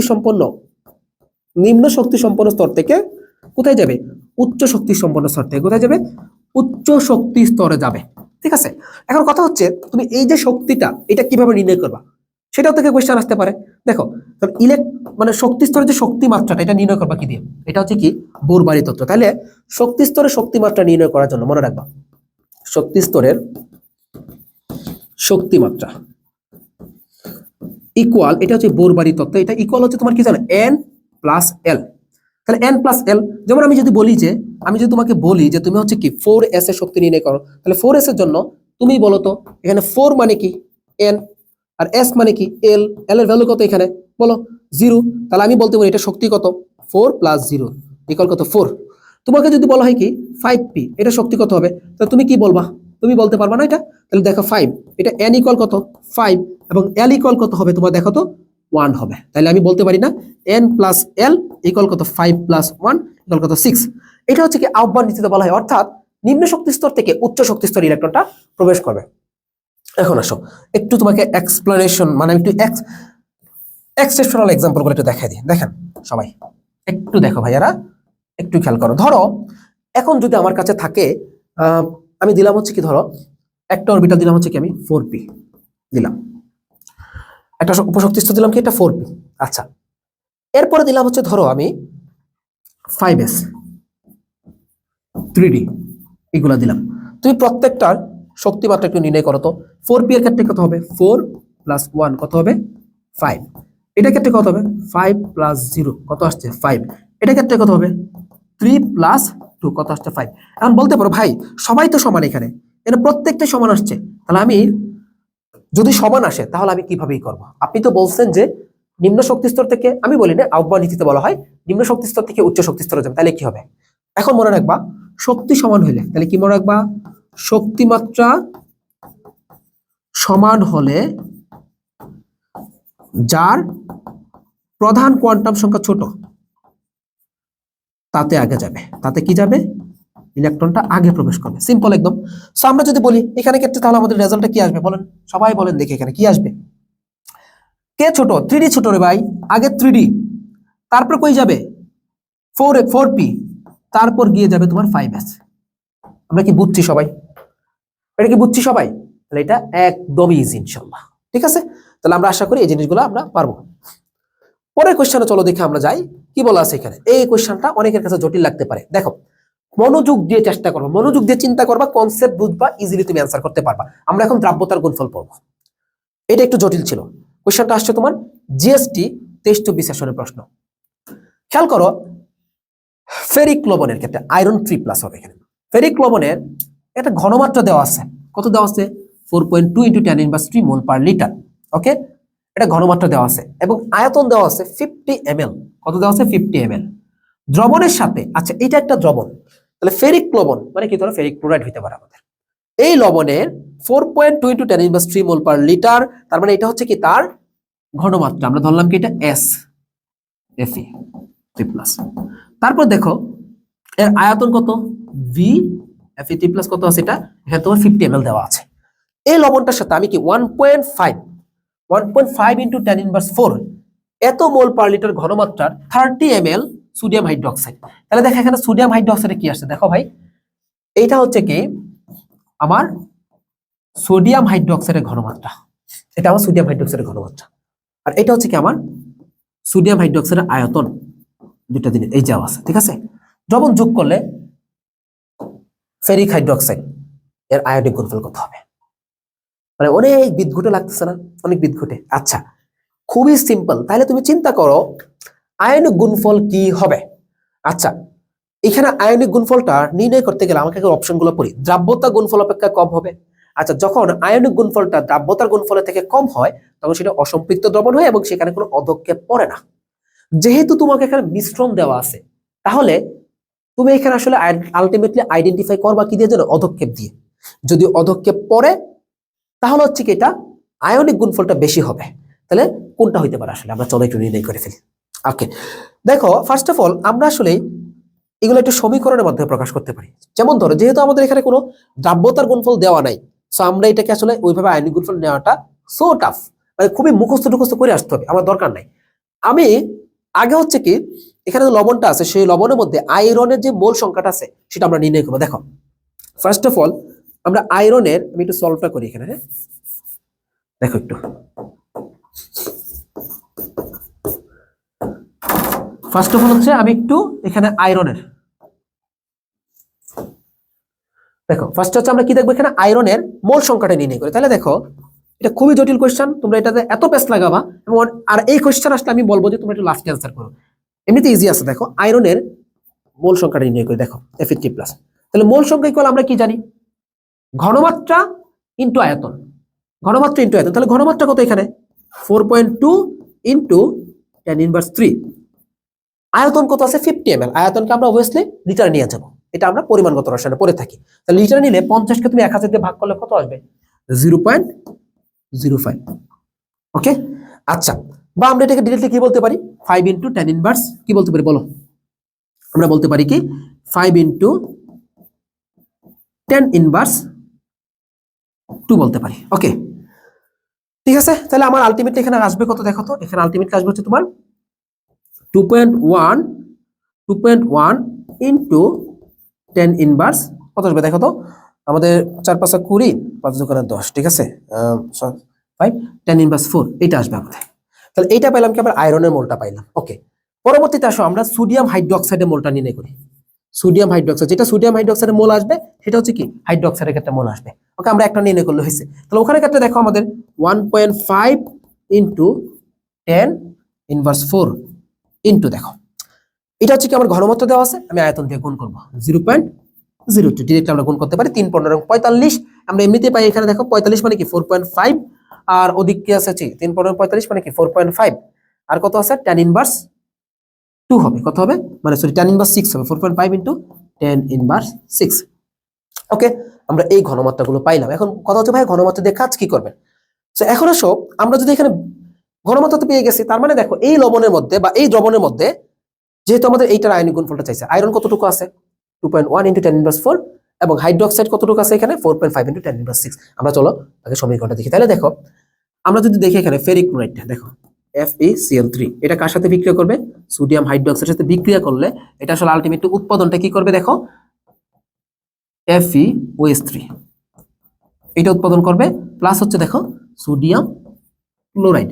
আমরা এখানে সমতা করলে কি হবে 3 হবে এখানে, এবং দেখো এখানে হবে কি 3। সেইখান থেকে আমরা বলতে পারি কি, দেখো এখান থেকে বলতে পারি হচ্ছে আমরা যে Fe3+ কত মোল হাইড্রোক্সাইডের সাথে বিক্রিয়া করতেছে? 3 মোল OH এর সাথে বিক্রিয়া করতেছে। তাহলে আমরা বলতে পারি, বা আমরা এখান থেকে ডিরেক্টলি বলতে পারি 1 মোল Fe3+ মানে হচ্ছে কি জানো, 3 মোল OH-, অর্থাৎ আমার এই Fe3+ কে দ্রবীভূত করার জন্য আমার Fe3+ এর সমান 3 গুণ OH- লাগবে। তাহলে আমি এখানে কত মোল লাগবে দেখো তো, 3 ইনটু এখানে Fe3+ কতটুকু আছে 2.1 × 10⁻⁴। দেখো তাহলে কত হবে 2.1 × 10⁻⁴। আমি আলটিমেটলি পাবো কত এখানে 3 × 6, 3 × 3 6.3 ইনটু কত 10⁻⁴। এইটা আমার এতটুকু পরিমাণ আমার কি লাগবে OH- বা সোডিয়াম হাইড্রোক্সাইড আমার লাগবে, বা OH- আয়ন লাগবে। বাট আমার এখানে আছে কতটুকু 4.5 × 10⁻⁶। তাহলে কম আছে না বেশি আছে বলো? আমার লাগবে হচ্ছে 10⁻⁴ পরিমাণ, বাট আমার আছে কতটুকু ভুলে যাচ্ছি কেন 4.5 × 10⁻⁶ পরিমাণ। কত আছে 4.5 × 10⁻⁶ পরিমাণ, 10⁻⁶ পরিমাণ। সো দেখো যেহেতু আমার আয়রন 3+টা কি হয়ে যাবে, দেখো আয়রন 3+ এর জন্য যতটুকু লাগবে আমার কি ততটুকু আছে? নাই। ততটুকু কি আছে? নাই কে? তাহলে আমার কি আছে? কম পরিমাণে আছে। ঠিক আছে, আমাদের কম পরিমাণে আছে, এই যে কম পরিমাণে আছে এখানে, কম না? তাহলে বাকিটা কি থাকবে? অধক্ষেপ পড়বে। তাহলে এখানে আমরা এটাই বলতে পারি যে এখানে বাকিটা কি পড়বে? অধক্ষেপ পড়বে। বাকিটা আমার এখানে অধক্ষেপ পড়বে। এবং এখানে OH- হচ্ছে একটা লিমিটিং বিক্রিয়ক, মানে এটা কমপ্লিট হয়ে যাবে। লিমিটিং বিক্রিয়ক খুবই জটিল একটা কনসেপ্ট, মানে একটু তোমাকে থিঙ্ক করতে হবে জিনিসটা। তাহলে OH- লিমিটিং বিক্রিয়ক, কারণ এটা শেষ হয়ে যাবে, তাহলে অবশিষ্ট থাকবে কি আয়রন 3+। তার মানে এইটা কি হবে এখানে অধক্ষেপ পড়বে। আর আমরা জানি কখন অধক্ষেপ পড়ে বলো, তোমরা বলো ভাই কখন অধক্ষেপ পড়ে? যখন KIP গ্রেটার কি KSP হচ্ছে তখনই তো অধক্ষেপ পড়ে। তাহলে আমরা কি বলতে পারি এখানে আয়নিক গুণফলটা দ্রাব্যতার গুণফল অপেক্ষা বেশি হচ্ছে। আবার বুঝাবো, তোমরা ইজিলি পারবে ইনশাআল্লাহ। প্রথমে মোল সংখ্যা নির্ণয় করব যে কতটুকু আমার এখানে আছে, আর আলটিমেটলি আমার আসলে এক্স্যাক্টলি কতটুকু দরকার ছিল। আমার যতটুকু দরকার ছিল তার থেকে কম পরিমাণে আছে, তাই না? তাহলে বাকিটা কি অধক্ষেপ পড়বে। সো বাকিটা অধক্ষেপ পড়লে এটাই হচ্ছে আনসার। আশা করি বুঝছো এটা। আচ্ছা ওকে, পরের কোশ্চেন চলো আমাদের। এমআরআই প্রযুক্তিতে কোন বর্ণলিমিতি প্রযুক্তি ব্যবহার করা হচ্ছে? আমরা জানি কি এমআরআই মানে কি বলো তো দেখি। এটা হচ্ছে জিএসটি 22 সেশনে আমরা জানি হচ্ছে এমআরআই মানে হচ্ছে কি magnetic resonance imaging. Magnetic resonance imaging, এটা আমরা হচ্ছে কি জানি তোমার এমআরআই মানে কি। ওকে, এখন আসো এই ম্যাগনেটিক রেজোনেন্স ইমেজিং এটা আসলে কেন করা হচ্ছে? এটা করা হয় তোমার সাধারণত পেশির স্তরগুলোকে পরীক্ষা করার জন্য। এখানে কে কাজ করে জানো? হাইড্রোজেন কাজ করে, বা এটাকে বলা হয় কি চৌম্বকীয় অনুরণন প্রতিচ্ছবি। কি বলে? এটাকে বলা হয় কি চৌম্বকীয় অনুরণন প্রতিচ্ছবি। ওকে, তো এই যে হাইড্রোজেন 1 ব্যবহার করা হচ্ছে এটা মূলত কি এনএমআর। এনএমআর মানে কি? এনএমআর মানে হচ্ছে তোমার কি বিজোড় প্রোটন সংখ্যা বিশিষ্ট। বিজোড় প্রোটন সংখ্যা যাদের থাকবে তারা হচ্ছে কি এনএমআর। আচ্ছা, এখান থেকে ইউভি রশ্মিটা আমি একটা শর্ট ভিডিও দেওয়া আছে, ওইটা তো তুমি দেখতে পারো। এটা পড়াইতে গেলে অনেক লম্বা হয়ে যাবে। বাট আয়ার এর ক্ষেত্রে আমি একটু তোমাদেরকে বলি, আয়ার রশ্মির ব্যবহারটা একটু তোমরা পড়ে যাবা। ইনফ্রারেড। তো আয়ার রশ্মির ব্যবহারের ক্ষেত্রে এটাকে আমরা 3 ভাগে ভাগ করতে পারি। কয় ভাগে ভাগ করতে? 3 ভাবে। একটা হচ্ছে তোমার কি নিয়ার আয়ার, আর একটা হচ্ছে তোমার কি মিডল আয়ার, আর একটা হচ্ছে তোমার কি ফার আয়ার। 3 ভাগে।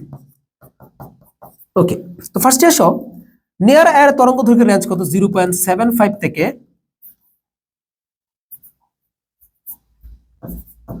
2.5 মাইক্রোমিটার পর্যন্ত।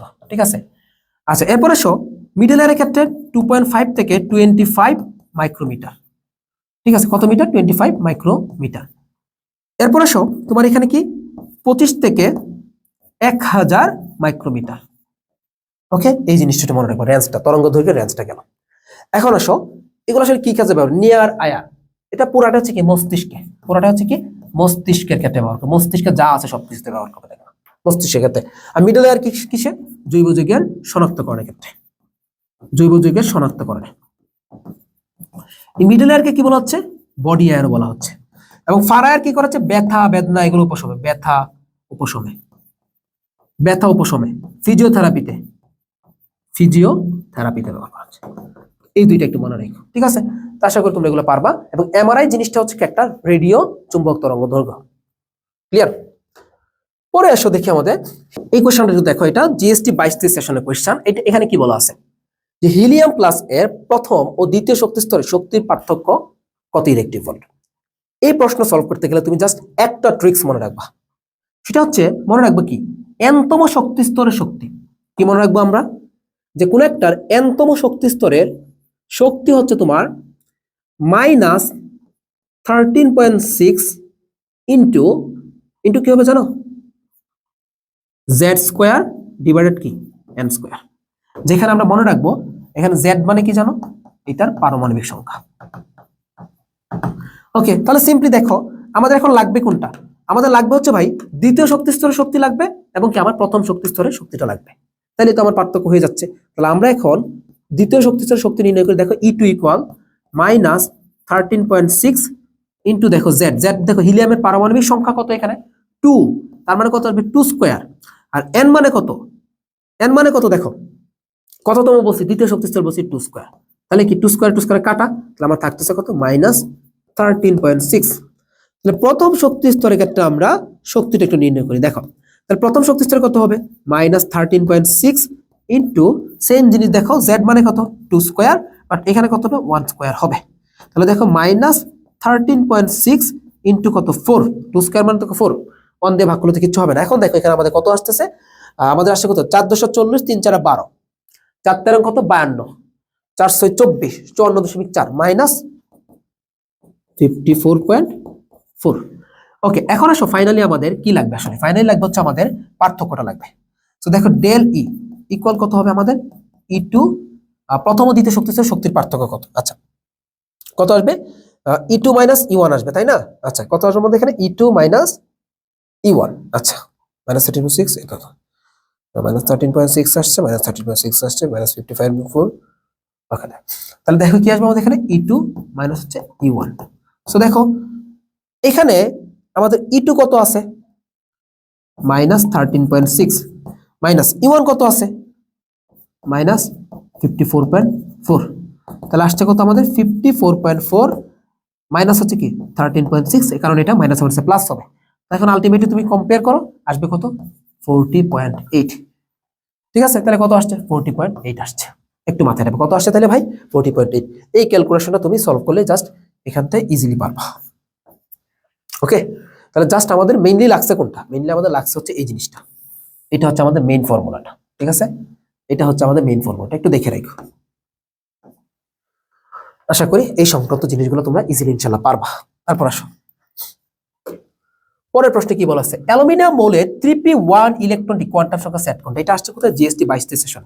তাহলে বলছে কি অ্যালুমিনিয়াম মৌলের 3p1 ইলেকট্রনটির কোয়ান্টাম সংখ্যা সেট কোনটা। তাহলে দেখো আমাদের বলা আছে এখানে 3p1। তো সেক্ষেত্রে আমাদের দেখো n ইকুয়াল কি হবে 3 হবে, l ইকুয়াল কি হবে দেখো p এর জন্য l এর মান কত 1 হচ্ছে, তাহলে m ইকুয়াল কত হবে -1 0 + 1। অর্থাৎ আলটিমেটলি এখানে সেটটা কি হবে, ফার্স্টে 3 আসবে এরপর 1 আসবে, এটা আমরা বাধ্যতামূলক জানি। তাহলে দেখো 3 1 কোথায় হতেছে 3 1 এক জায়গায় আসছে শুধুমাত্র। তো যেহেতু এক জায়গায় শুধুমাত্র আছে তার মানে কি আমরা বলতে পারি কি এটা অ্যানসার, এটা অ্যানসার। ঠিক আছে, বাকি 1 তো এখান থেকে হবে, কারণ এখানে 3 1 -1 হতে পারে, 3 1 0 হতে পারে, 3 1 + 1 হতে পারে, কোনো সমস্যা নেই। ঠিক আছে, তাহলে আমাদের অ্যানসার এটা, একদম ইজি কোশ্চেন এগুলো। পরের প্রশ্ন আসো, পরমাণুতে অরবিটালের ধারণা পাওয়া যায় কোনটি থেকে। দেখো পরমাণুতে অরবিটালের ধারণা কোথা থেকে পাওয়া যাচ্ছে। আচ্ছা যদি বলা হয় তো অরবিট বা শক্তি স্তরের ধারণা পাওয়া যায় বোর পরমাণু মডেল থেকে, আর আমরা অরবিটাল জিনিসটা পাই কোত্থেকে, রাদারফোর্ড পরমাণু মডেল থেকে আমরা পাই কি নিউক্লিয়াসের ধারণা, কোয়ান্টাম বলবিদ্যা থেকে। কোত্থেকে পাই আমরা, কোয়ান্টাম বলবিদ্যা থেকে পাই। এটা আসছে কই আর ইউতে, দেখো আর ইউতে আসছে 18 19 সেশনে, জিএসটি তে আসছে কি 21 22 সেশনে, একদম ইজি কোশ্চেন। তো এখন আসো আমরা একটু পরমাণুর মডেল সম্পর্কে একটু জেনে নিই, যে যতগুলো মডেল ইম্পর্টেন্স আছে সেগুলো আমরা একটু এক এক করে আমরা জানবো ইনশাআল্লাহ। তো ফার্স্টে আসো রাদারফোর্ডের মডেল। রাদারফোর্ডের মডেল দেখে আসলে আমরা কি জানবো? তো রাদারফোর্ডের মডেলকে আমরা কি বলতে পারি? সৌর মডেল বলতে পারি, অথবা কি নিউক্লিয়ার মডেল বলতে পারি। রাদারফোর্ডের কি আবিষ্কার করেছিলেন? নিউক্লিয়াস আবিষ্কার করেছিলেন। কি পরীক্ষার দ্বারা? আলফা কণা বিচ্ছুরণ পরীক্ষা। আলফা কণার সংখ্যাটা মনে রাখবে দ্বিধনাত্মক হিলিয়াম নিউক্লিয়াস। ওকে, আলফা কণা ইলেকট্রন 0, ভর সংখ্যা 4, পারমাণবিক সংখ্যা 2, নিউট্রন সংখ্যা 2। উপকরণ কি ছিল? লেড ব্লক ছিল, জিঙ্ক সালফাইড পর্দা ছিল, এবং কি সোনার পাত ছিল। সোনার পাতে পুরুত্ব কত? 0.404 সেন্টিমিটার। পর্যবেক্ষণ, কি কি পর্যবেক্ষণ করেছিলেন? ওনার পর্যবেক্ষণ ছিল প্রতি 20,000টি কণার মধ্যে একটি কণা কি ফিরে আসছিল, এবং এই একটি কণা ফিরে আসছিল কেন? কারণ ওই জায়গাটা কি ছিল? নিউক্লিয়াস ছিল। অর্থাৎ পরমাণু 99%ই ফাঁকা, বা 99% থেকে বেশি অংশ কি ফাঁকা থাকে। সিদ্ধান্ত আসলেন, সিদ্ধান্ত হচ্ছে পরমাণুর কেন্দ্রে কি থাকবে? নিউক্লিয়াস থাকবে, পরমাণুর কেন্দ্রে সমস্ত ভর থাকবে, এবং পরমাণুর কেন্দ্রে সমস্ত ধনাত্মক চার্জ থাকবে। একই সাথে বলেন কি এই নিউক্লিয়াসের আকারটা পরমাণুর আকারের তুলনায় একদমই নগণ্য। এটা ছিল রাদারফোর্ড মডেল। পরবর্তীতে আসো আমরা বোর মডেলটা একটু দেখি। তাহলে বোর মডেলের ভিত্তি কি? এই কোয়েশ্চনটা একটু ইম্পর্টেন্ট আছে যে বোর মডেলের ভিত্তিটা কি? প্লাঙ্কের কোয়ান্টাম বলবিদ্যা। বোর মডেলের সিদ্ধান্ত বা শিক্ষার্য ছিল টোটাল 3টা। প্রথমে ছিল কি শক্তিস্তর সম্পর্কিত, অর্থাৎ আমরা বলি না যে প্রধান শক্তিস্তর, এই ধারণাটা এখান থেকে আসছে, বা অরবিটের ধারণা পাওয়া যায়, যেখানে কে মানে কি 1, এল মানে কি 2, এম মানে কি তৃতীয়, এবং এন মানে কি চতুর্থ শক্তিস্তর হিসেবে আমাদেরকে বলা হচ্ছে। কৌণিক ভরবেগ সম্পর্কে ধারণা। তাহলে ভাইয়া কৌণিক ভরবেগ জিনিসটা কি? আমরা জানি কি এম ইজ ওমেগা, বা আমরা বলতে পারি এখান থেকে এম ভি আর, এইটা মানে হচ্ছে কি জানো? এন এইচ ডিভাইডেড 2 পাই। এখান থেকে আসলে কোয়েশ্চনটা কিভাবে আসতে পারে? আমি একটা কোয়েশ্চন তোমাকে ডেভেলপ করে দেখাচ্ছি ডিরেক্টলি। যে কোয়েশ্চন আসতে পারে কোন একটার তৃতীয় শক্তি স্তরে, কি বলতে পারে? তৃতীয় শক্তি স্তরে কৌণিক ভরবেগ কত? এই ধরনের কোয়েশ্চেন আসতে পারে, ঠিক আছে? এই ধরনের কোয়েশ্চেন আসতে পারে। তাহলে তোমার সলিউশন কি করবা? মনে রাখবা এই জায়গা থেকে প্রশ্ন আসলে তোমার জাস্ট এন এর ভ্যালুটা বসাইতে হবে। তাহলে আমরা মনে রাখবো কি যে এম ভি আর ইকুয়াল কি 3h ডিভাইডেড 2 পাই। জাস্ট এতটুকু আসবে, এর বেশি কিছু আসবে না, এর বেশি কিছু আসবে না। তবে তোমাদের সুবিধার্থে আমি একটু তোমাদেরকে প্লাঙ্কের ধ্রুবকটা একটু বলে দিই। প্লাঙ্কের ধ্রুবকটা দেখো। প্লাঙ্কের ধ্রুবক h ইকুয়াল 6.626 ইন্টু কি tan ইনভার্স 34 জুল সেকেন্ড, এটা হইতে পারে। অথবা যদি আর্ক সেকেন্ড দিয়ে হয় তাহলে কি 6.626 ইন্টু 10 ইনভার্স 27 আর্ক সেকেন্ড, দুটা হইতে পারে। তো আর্ক দিয়ে অনেক সময় আসতে পারে, ওটা মনে রাখবা, আর্কেরটা মনে রাখবা। কারণ আমরা জানি কি 1 জুল সমান সমান 10⁻7 আর্ক। পরবর্তীতে আসে শক্তির বিকিরণ, যেটাকে আমরা বর্ণালী বলি। অর্থাৎ ইলেকট্রন যখন শক্তি পায় তখন কি শক্তি শোষণ করে নিম্ন শক্তি স্তর থেকে উচ্চ শক্তি স্তরে যায়, আবার শক্তি বিকিরণ করে উচ্চ শক্তি স্তর থেকে নিম্ন শক্তি স্তরে চলে আসে। ভেরি সিম্পল, যখন উচ্চ শক্তি স্তর থেকে নিম্ন শক্তি স্তর আসে তখনই মূলত কি বর্ণালীটার সৃষ্টি হচ্ছে। তাহলে দেখো বোর মডেল যেটা করতে পারছিলেন, উনি শুধুমাত্র এক ইলেকট্রন বিশিষ্ট, ভেরি ভেরি ইম্পর্টেন্ট, এটা খুবই ইম্পর্টেন্ট, যে এক ইলেকট্রন বিশিষ্ট পরমাণু বা আয়নের বর্ণালী উনি ব্যাখ্যা করতে পারে। তাহলে তারা কারা হইতে পারে? ইম্পর্টেন্ট, খুবই গুরুত্বপূর্ণ। যেমন আমরা বলতে পারি কি হাইড্রোজেন হইতে পারে, হিলিয়াম প্লাস হইতে পারে, লিথিয়াম 2 প্লাস হইতে পারে, বেরিলিয়াম 3 প্লাস হইতে পারে। তো উনি কি করেছিলেন? জাস্ট ওদের বর্ণালীটা উনি ব্যাখ্যা করতে পারেন। ওকে, এরপর আসো এই বর্ণালীগুলোকে আরো সূক্ষ্ম থেকে সূক্ষ্মতর রেখায় ভাগ করা যায়। কিসের প্রভাবে? দুইটা প্রভাব হইতে পারে, একটা চুম্বক প্রভাব আর একটা কি তড়িৎ প্রভাব। তাহলে মনে রাখবা যদি বলা হয় কি চুম্বক ক্ষেত্রের প্রভাব, তাহলে মনে রাখবা কি জীবেন প্রভাব। তাহলে জীবেন মানে কি চুম্বক ক্ষেত্রের প্রভাব, চুম্বক ক্ষেত্রের প্রভাব। স্টার্ক মানে কি? যদি বলা হয় কি যে বর্ণালীর উপর তড়িৎ ক্ষেত্রের প্রভাব, তখন আমরা বলবো কি এটাকে স্টার্ক বলবো, তড়িৎ ক্ষেত্রের প্রভাব। ঠিক আছে, আশা করি তোমরা এটা বুঝতে পারছো। ওকে, আচ্ছা আরেকটা জিনিস মনে রাখবা, বর্ণালী পরিমাপক যে যন্ত্র আছে যদি থিওরি থেকে আসে, সে বর্ণালী পরিমাপক যন্ত্রের নাম কি? স্পেকট্রোমিটার। নাম কি? স্পেকট্রোমিটার। আবারও বলি স্পেকট্রোমিটার। ঠিক আছে, একটু মাথায় রাখবা। একদম থিওরি তোমাকে সব ক্লিয়ার করে দিচ্ছে ভাইয়া। ওকে, তোমার একদম ইজিলি তুমি এগুলো মাথায় রাখতে পারবে ইনশাল্লাহ। এরপর আসো আরো কয়েকটা সমীকরণ আমরা একটু দেখি, এগুলো আসে অনেক সময়। ডি ব্রগলি সমীকরণ। এই ডি ব্রগলি কি করেছেন? ইলেকট্রনের যে দুইটা ধর্ম আছে, একটা হচ্ছে কি কণা ধর্ম, যেটা বলেছেন কে? তোমার নিউটন। আর একটা হচ্ছে কি হাইগেন্সের তরঙ্গ ধর্ম। এই দুইটা ধর্মকে একত্রিত করে একটা সমীকরণ নিয়ে আসছেন, lambda equal H divided P, অথবা এটাকে আমরা বলতে পারি কি lambda equal H divided MV বা এইচ ডিভাইডেড পি, মানে কি ভরবেগ। ম্যাক্স প্লাঙ্কের কোয়ান্টাম তত্ত্ব, এটা কি কোয়ান্টাম বলবিদ্যা, এইটাই মূলত কি ম্যাক্স প্লাঙ্কের কোয়ান্টাম বলবিদ্যা, ই ইকুয়াল এইচ এফ বা E equal H C divided lambda. হাইজেনবার্গের অনিশ্চয়তার নীতি, এইটাতে আসলে কি বোঝা হচ্ছে? এই অনিশ্চয়তা নীতি দ্বারা বলা হচ্ছে তোমার কোন একটার ওটার অবস্থান এবং কি এটার ভরবেগ মানে কি মোমেন্টাম, এই দুইটা কি কখনো একটা যদি নিশ্চয় থাকে আর এটা কি অনিশ্চিত, বুঝছো? মানে একটা ঠিক আসলে আর এটা কি এরর আসবে, এটা হচ্ছে মূলত। তো এই সমীকরণটা দেখে রাখবো, জাস্ট চেহারাটা দেখে রাখবো, আর কিচ্ছু আসবে না এখান থেকে। নেক্সট আর সমাধান, পরের কোশ্চেনে যাই। ওকে, কোশ্চেনে কি বলা আছে, নেসলার দ্রবণ দ্বারা কোন ক্যাটায়ন শনাক্ত করা যায়? এটা একটা জাতীয় প্রশ্ন, এবার এগ্রিতেও আসছে। নেসলার দ্রবণ দ্বারা কি শনাক্ত করা যাচ্ছে? জিএসটি 21-22, জেইউতে 21-22, 19-20, ড্যান্টালে 20-21, বিএসএমএসটিও 18-19। ওকে, এটা একদম জাতীয় একটা কোশ্চেন। চলো আমরা এই প্রশ্নটার অ্যান্সার করার আগে আমরা হচ্ছে কি পুরো আয়ন শনাক্তকরণটা একবার দেখে ফেলি। এবং আয়ন শনাক্তকরণ যে এতটা সহজে তুমি বুঝবা, এগুলার একদম বর্ণ সহ আমি তোমাকে এতটা সহজে বুঝাবো, তুমি জাস্ট 5 মিনিট দেখো, জাস্ট 5 মিনিট, তোমার আয়ন শনাক্তকরণ পুরো একদম দক্ষ হয়ে যাবে তুমি ইনশাআল্লাহ। চলো ফার্স্টে এসো, এই যে পরীক্ষাটা আমরা দেখতে পাচ্ছি এখানে আয়ন শনাক্তকরণের অনেকগুলো পরীক্ষা, এগুলোকে বলা হচ্ছে কি সিক্ত পরীক্ষা। আর আমরা আগে একটা দেখছিলাম সেটা ছিল কি শিক্ষা পরীক্ষা, এগুলো হচ্ছে কি সিক্ত পরীক্ষা। ওকে, তাহলে সিক্ত পরীক্ষাতে মনে রাখবা দুই ধরনের আয়ন আমরা পাই। একটা হচ্ছে কি ক্যাটায়ন, যেটা আমরা মূলত কি মূলক দ্বারা শনাক্ত করি, ক্ষারীয় মূলক দ্বারা। আর এইটা হচ্ছে কি অ্যানায়ন, যেটা হচ্ছে কি আমরা অম্লীয় মূলক দ্বারা শনাক্ত করতে পারি। সো খেয়াল করে দেখো, এই ক্যাটায়নের ক্ষেত্রে আমরা মূলত কাদেরকে আসলে পড়বো, অ্যালুমিনিয়াম 3+ কে পড়বো, সুন্দর করে সাজাবা, aluminium 3+, calcium 2+, iron 2+, iron 3+, zinc 2+, copper 2+। আমি আগে থেকেই রাখছি যাতে করে তোমাদেরকে আমি অল্প সময়ের মধ্যে এটা রেকর্ড করতে পারি। ওকে, কারণ রেকর্ড ক্লাস অল্প সময়ের মধ্যে শেষ করাটা ভালো। একটু মনে রাখবা যে প্রত্যেকটা আয়নকে, প্রত্যেকটা ক্যাটায়নকে তুমি অ্যামোনিয়াম হাইড্রোক্সাইড দ্বারা শনাক্ত করতে পারবে, এটা একদম কমন। এরপরে আসবে কি টি ব্লকে যারা আছে আয়রন 2+ থেকে কপার 2+ পর্যন্ত, এই প্রত্যেকটাকে তুমি পটাশিয়াম ফেরোসায়ানাইড দ্বারা শনাক্ত করতে পারবে। কি দ্বারা?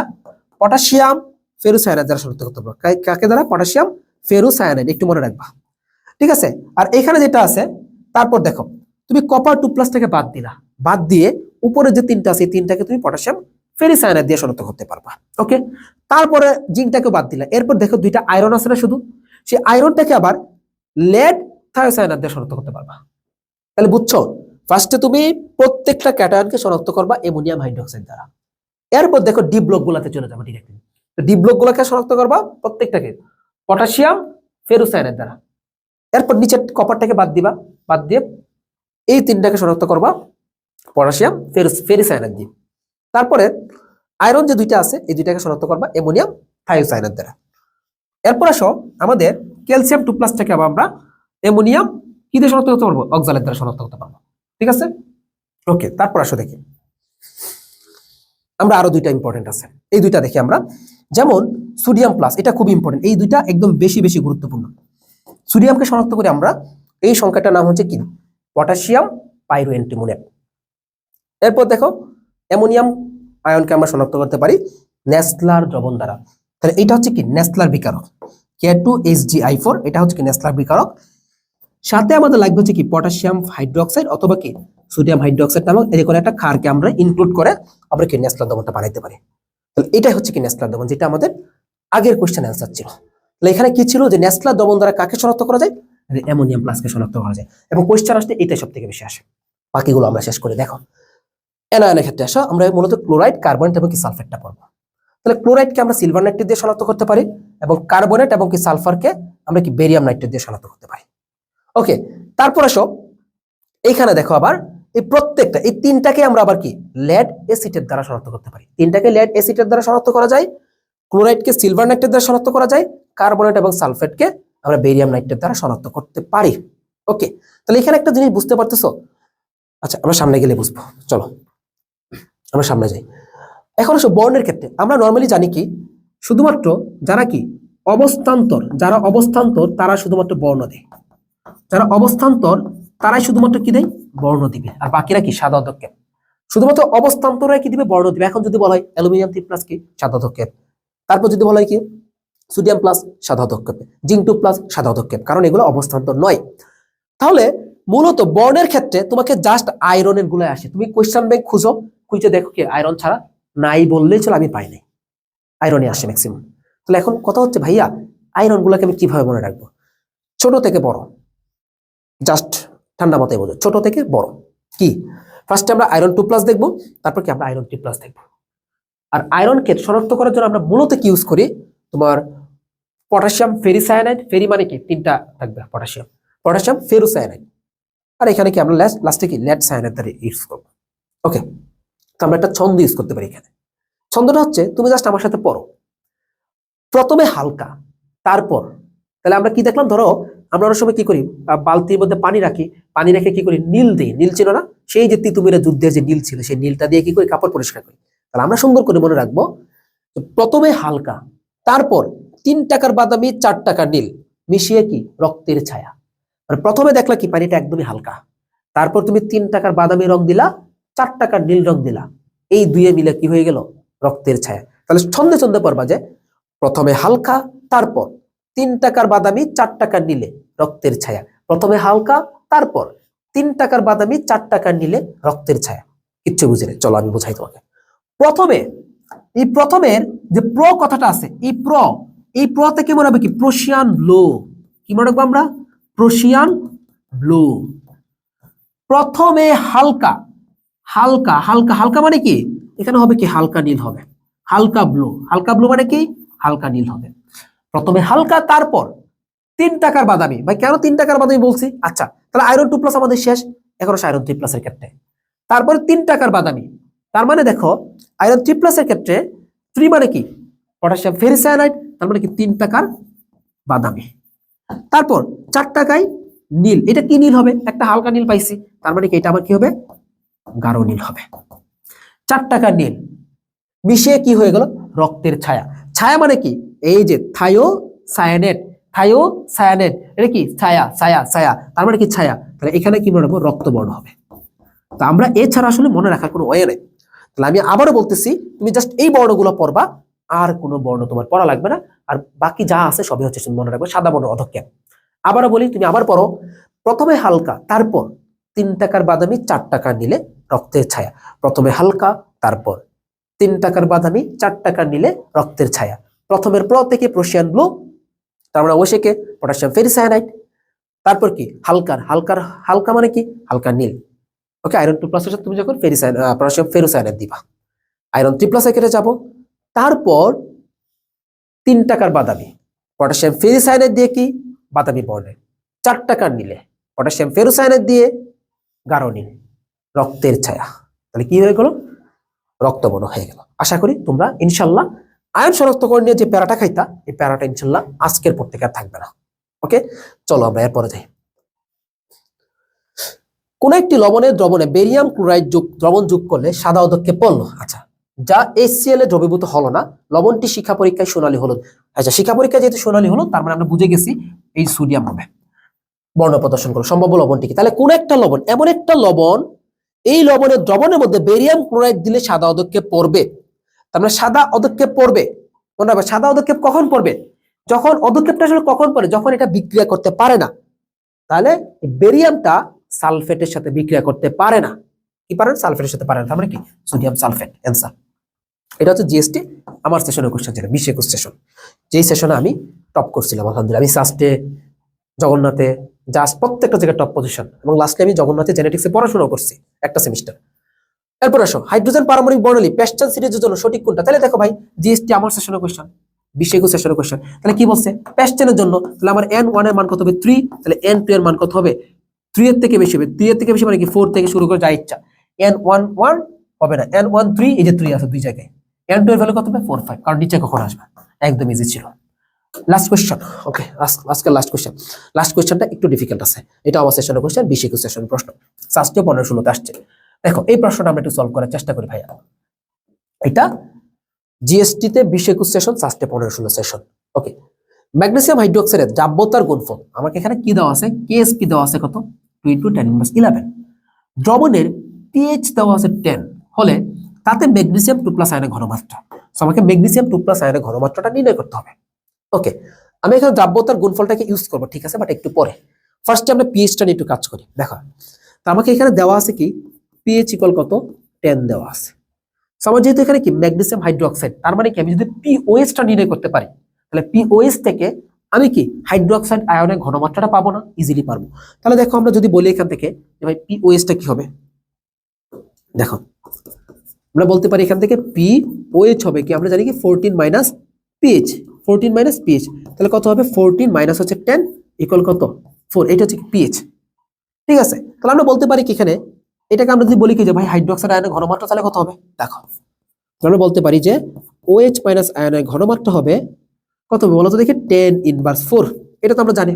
আচ্ছা এইটা যদি আমরা জেনে থাকি তাহলে চলো দেখি আমরা বাকি সব কিছু ইনশাআল্লাহ পারবো। এখন আমাদেরকে বলা আছে কি যে ম্যাগনেসিয়াম হাইড্রোক্সাইডের দ্রাব্যতার গুণফল, তো ম্যাগনেসিয়াম হাইড্রোক্সাইডের দ্রাব্যতার গুণফল অর্থাৎ ম্যাগনেসিয়াম 2+ আয়নের ঘনমাত্রা ইনটু OH মাইনাস, এই যে দ্রাব্যতার গুণফলটা এটা কত আছে আমার এখানে 2 ইনটু 10 ইনভার্স 11, এটা আমাকে বলা আছে।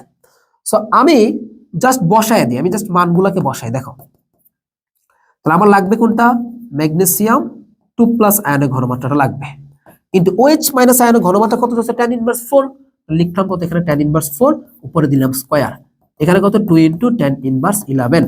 ওকে, এরপর একটু আগাই ম্যাগনেসিয়াম 2+, এখানে কত আসবে ইনটু তোমার 10 ইনভার্স 8 ইকুয়াল কত 2 ইনটু 10 ইনভার্স 11।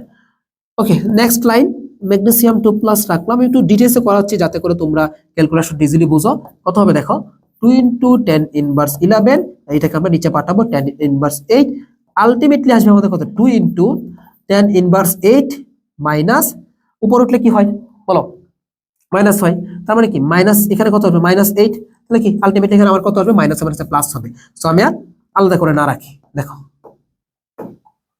+8 অর্থাৎ সরি এখানে দেখো 11 ছিল এখানে না 11 +8, তাহলে কত আসছে আমার 10 inverse 3, 2 into 10 inverse 3, 2 into 10 inverse 3, this is the answer, this is the answer. So এই তো মোটামুটি আমাদের এই ছিল হচ্ছে আমাদের গুণগত রসায়ন এন্ড এই ছিল ভাইয়ার পক্ষ থেকে তোমাদেরকে উপহার গুণগত রসায়ন। আমি মনে করি তুমি গুণগত রসায়নের বেসিকটা শিখছো, প্রত্যেকটা জিনিস মডেলগুলো দেখছো, কোন মডেলে কি আছে সেগুলো দেখছো, তুমি হচ্ছে কোয়ান্টাম সংখ্যা শিখছো, ইলেকট্রন বিন্যাসের নীতি শিখছো, দ্রাবকের গুণফল শিখছো, আয়ন শনাক্তকরণ শিখছো, শিখা পরীক্ষা শিখছো, তুমি মোটামুটি যা ছিল আসার মতো প্রত্যেকটা জিনিসই তুমি মোটামুটি শিখছো। কিছু জিনিস বাদ আছে, তোমার ওগুলো তো কোয়েশ্চেন ব্যাংক সলভ করছে, সবই তো তোমাকে কভার করানো চাই না আসলে, তবে যা আসার মতো ছিল আমি এইটুকু বলতে পারি এই ক্লাস থেকে তুমি ভাইয়া 1 বা 2 মার্ক নিশ্চিন্তে তুমি কমন পাবা ইনশাআল্লাহ। ঠিক আছে, তাহলে কি করতে হবে, যারা গুচ্ছের জন্য একদম ডেডিকেটেডলি প্রিপারেশন নিচ্ছ তুমি বিলিভ করো যে অসমিয়াম একদম টপ নচ লেভেলে গুচ্ছ নিয়ে কাজ করে ইনশাআল্লাহ। এবং আমাদের সাথে এমন স্টুডেন্টদের কামব্যাক আছে, তুমি আমাদের পেজে গেলেই দেখতে পারবা, পেজটা একটু স্ক্রল করলে দেখবা 20 জায়গায় পরীক্ষা দিয়ে ব্যর্থ হয়েছে, সে কামব্যাক করছে। আমার সাথে এমন স্টুডেন্ট আছে 14 জায়গায় ফেইলিয়ার হয়েছে, কামব্যাক দিছে, 10 জায়গায় ফেইলিয়ার হয়েছে, কামব্যাক দিছে, বিকজ অফ ওদের একটা মনের সাহস ছিল, ওদের ধৈর্য ছিল যে আমি লাস্ট এক্সাম পর্যন্ত আমি টিকে থাকতে পারবো, ওই ধৈর্যটার জন্যই মূলত ওরা কামব্যাকটা দিতে পারছে। ইনশাআল্লাহ ভেরি সুন তুমিও জিএসটি তে কামব্যাক দিবা, বাট সেই পর্যন্ত তোমাকে ধৈর্যটা টিকে রাখতে হবে, তোমাকে একটা মানে মেন্টালি প্রিপেয়ার থাকতে হবে যে আমি ইনশাআল্লাহ পারবো, আমি শেষ মুহূর্ত পর্যন্ত চেষ্টা করবো। আমি এটা আমি আমি কি মানে আমি হচ্ছে কি হবে কি হবে না সেটা আমি জানি না, বাট আমি চেষ্টা করব। আমি এত সহজে হারার মতো মানুষ না, আমি হারতে আসি নাই, চান্স পাওয়াটা আমার এখানে জিতা না, আমার শেষ পর্যন্ত লেগে থাকাটা আমার জয়। আমি শেষ পর্যন্ত লেগে থাকলে আমার যদি আসে তো আসলে, না আসলে নাই, সমস্যা কি ভাই, আমি অন্য কিছু করব, ব্যবসা করব, আমি অন্য জায়গায় পড়বো, ন্যাশনালে পড়বো, প্রাইভেটে পড়বো, কোনো সমস্যা আছে? কোনো সমস্যা নাই। বাট আমি যেখানেই থাকি সেখান থেকে আমার জীবনে যতগুলা স্টেজ আসে, যতগুলা স্ট্রাগলের সময় আসে, যতগুলো আমার চ্যালেঞ্জ আসে, প্রত্যেকটা চ্যালেঞ্জ আমি লাস্ট পর্যন্ত আমি টিকে থাকবো, আমি ওই মানসিকতা আমি অ্যাডমিশন টেস্টে তৈরি করব। ওইটা তৈরি করে এখন থেকেই তুমি এটা সেভাবে প্রিপারেশন দাও। তার মানে কি তোমার যদি গুচ্ছের পরে আরোই থাকে, টেক্সটাইল থাকতে পারে বা অন্য যে কোনো একটাই থাকতে পারে, ঢাকা সেন্ট্রাল থাকতে পারে, প্রত্যেকটার জন্য তুমি চেষ্টা করবা। যদি তোমার প্রাইভেটের অপশন থাকে তুমি চলে যাবা, সমস্যা নাই, বাট শেষ পর্যন্ত চেষ্টা করে যাও। তো এটা হচ্ছে একজন, আমি মনে করি যে তুমি তোমার একটা মানে জীবনের জন্য একটা লার্নিং হইতে পারে এই কামব্যাকটা। কামব্যাক হবে কি হবে না তুমি জানো না, বাট তুমি যে শেষ পর্যন্ত চেষ্টা করছো এইটাকে তুমি মনে রাখবা তোমার বিজয় হয়েছে। যুদ্ধে শেষ পর্যন্ত টিকে থেকে তুমি প্রয়োজনে আহত হয়ে চলে আসো, সমস্যা নেই, সমস্যা, তুমি তো নিহত হইতেছো না, বেঁচে তো থাকতেছো, তাইলে আহত হয়ে চলে আসো, মানসিকভাবে আহত হবা, বাট একটা সময় তুমি ঠিকই পাবা। ওকে, সো এই হচ্ছে তোমাদের জন্য গুণগত রসায়ন ক্লাসটা ছিল। আশা করি অনেক ইজিলি তুমি এটা কভার করতে পারবা। ঠিক আছে, আল্লাহ হাফেজ, আসসালামু আলাইকুম।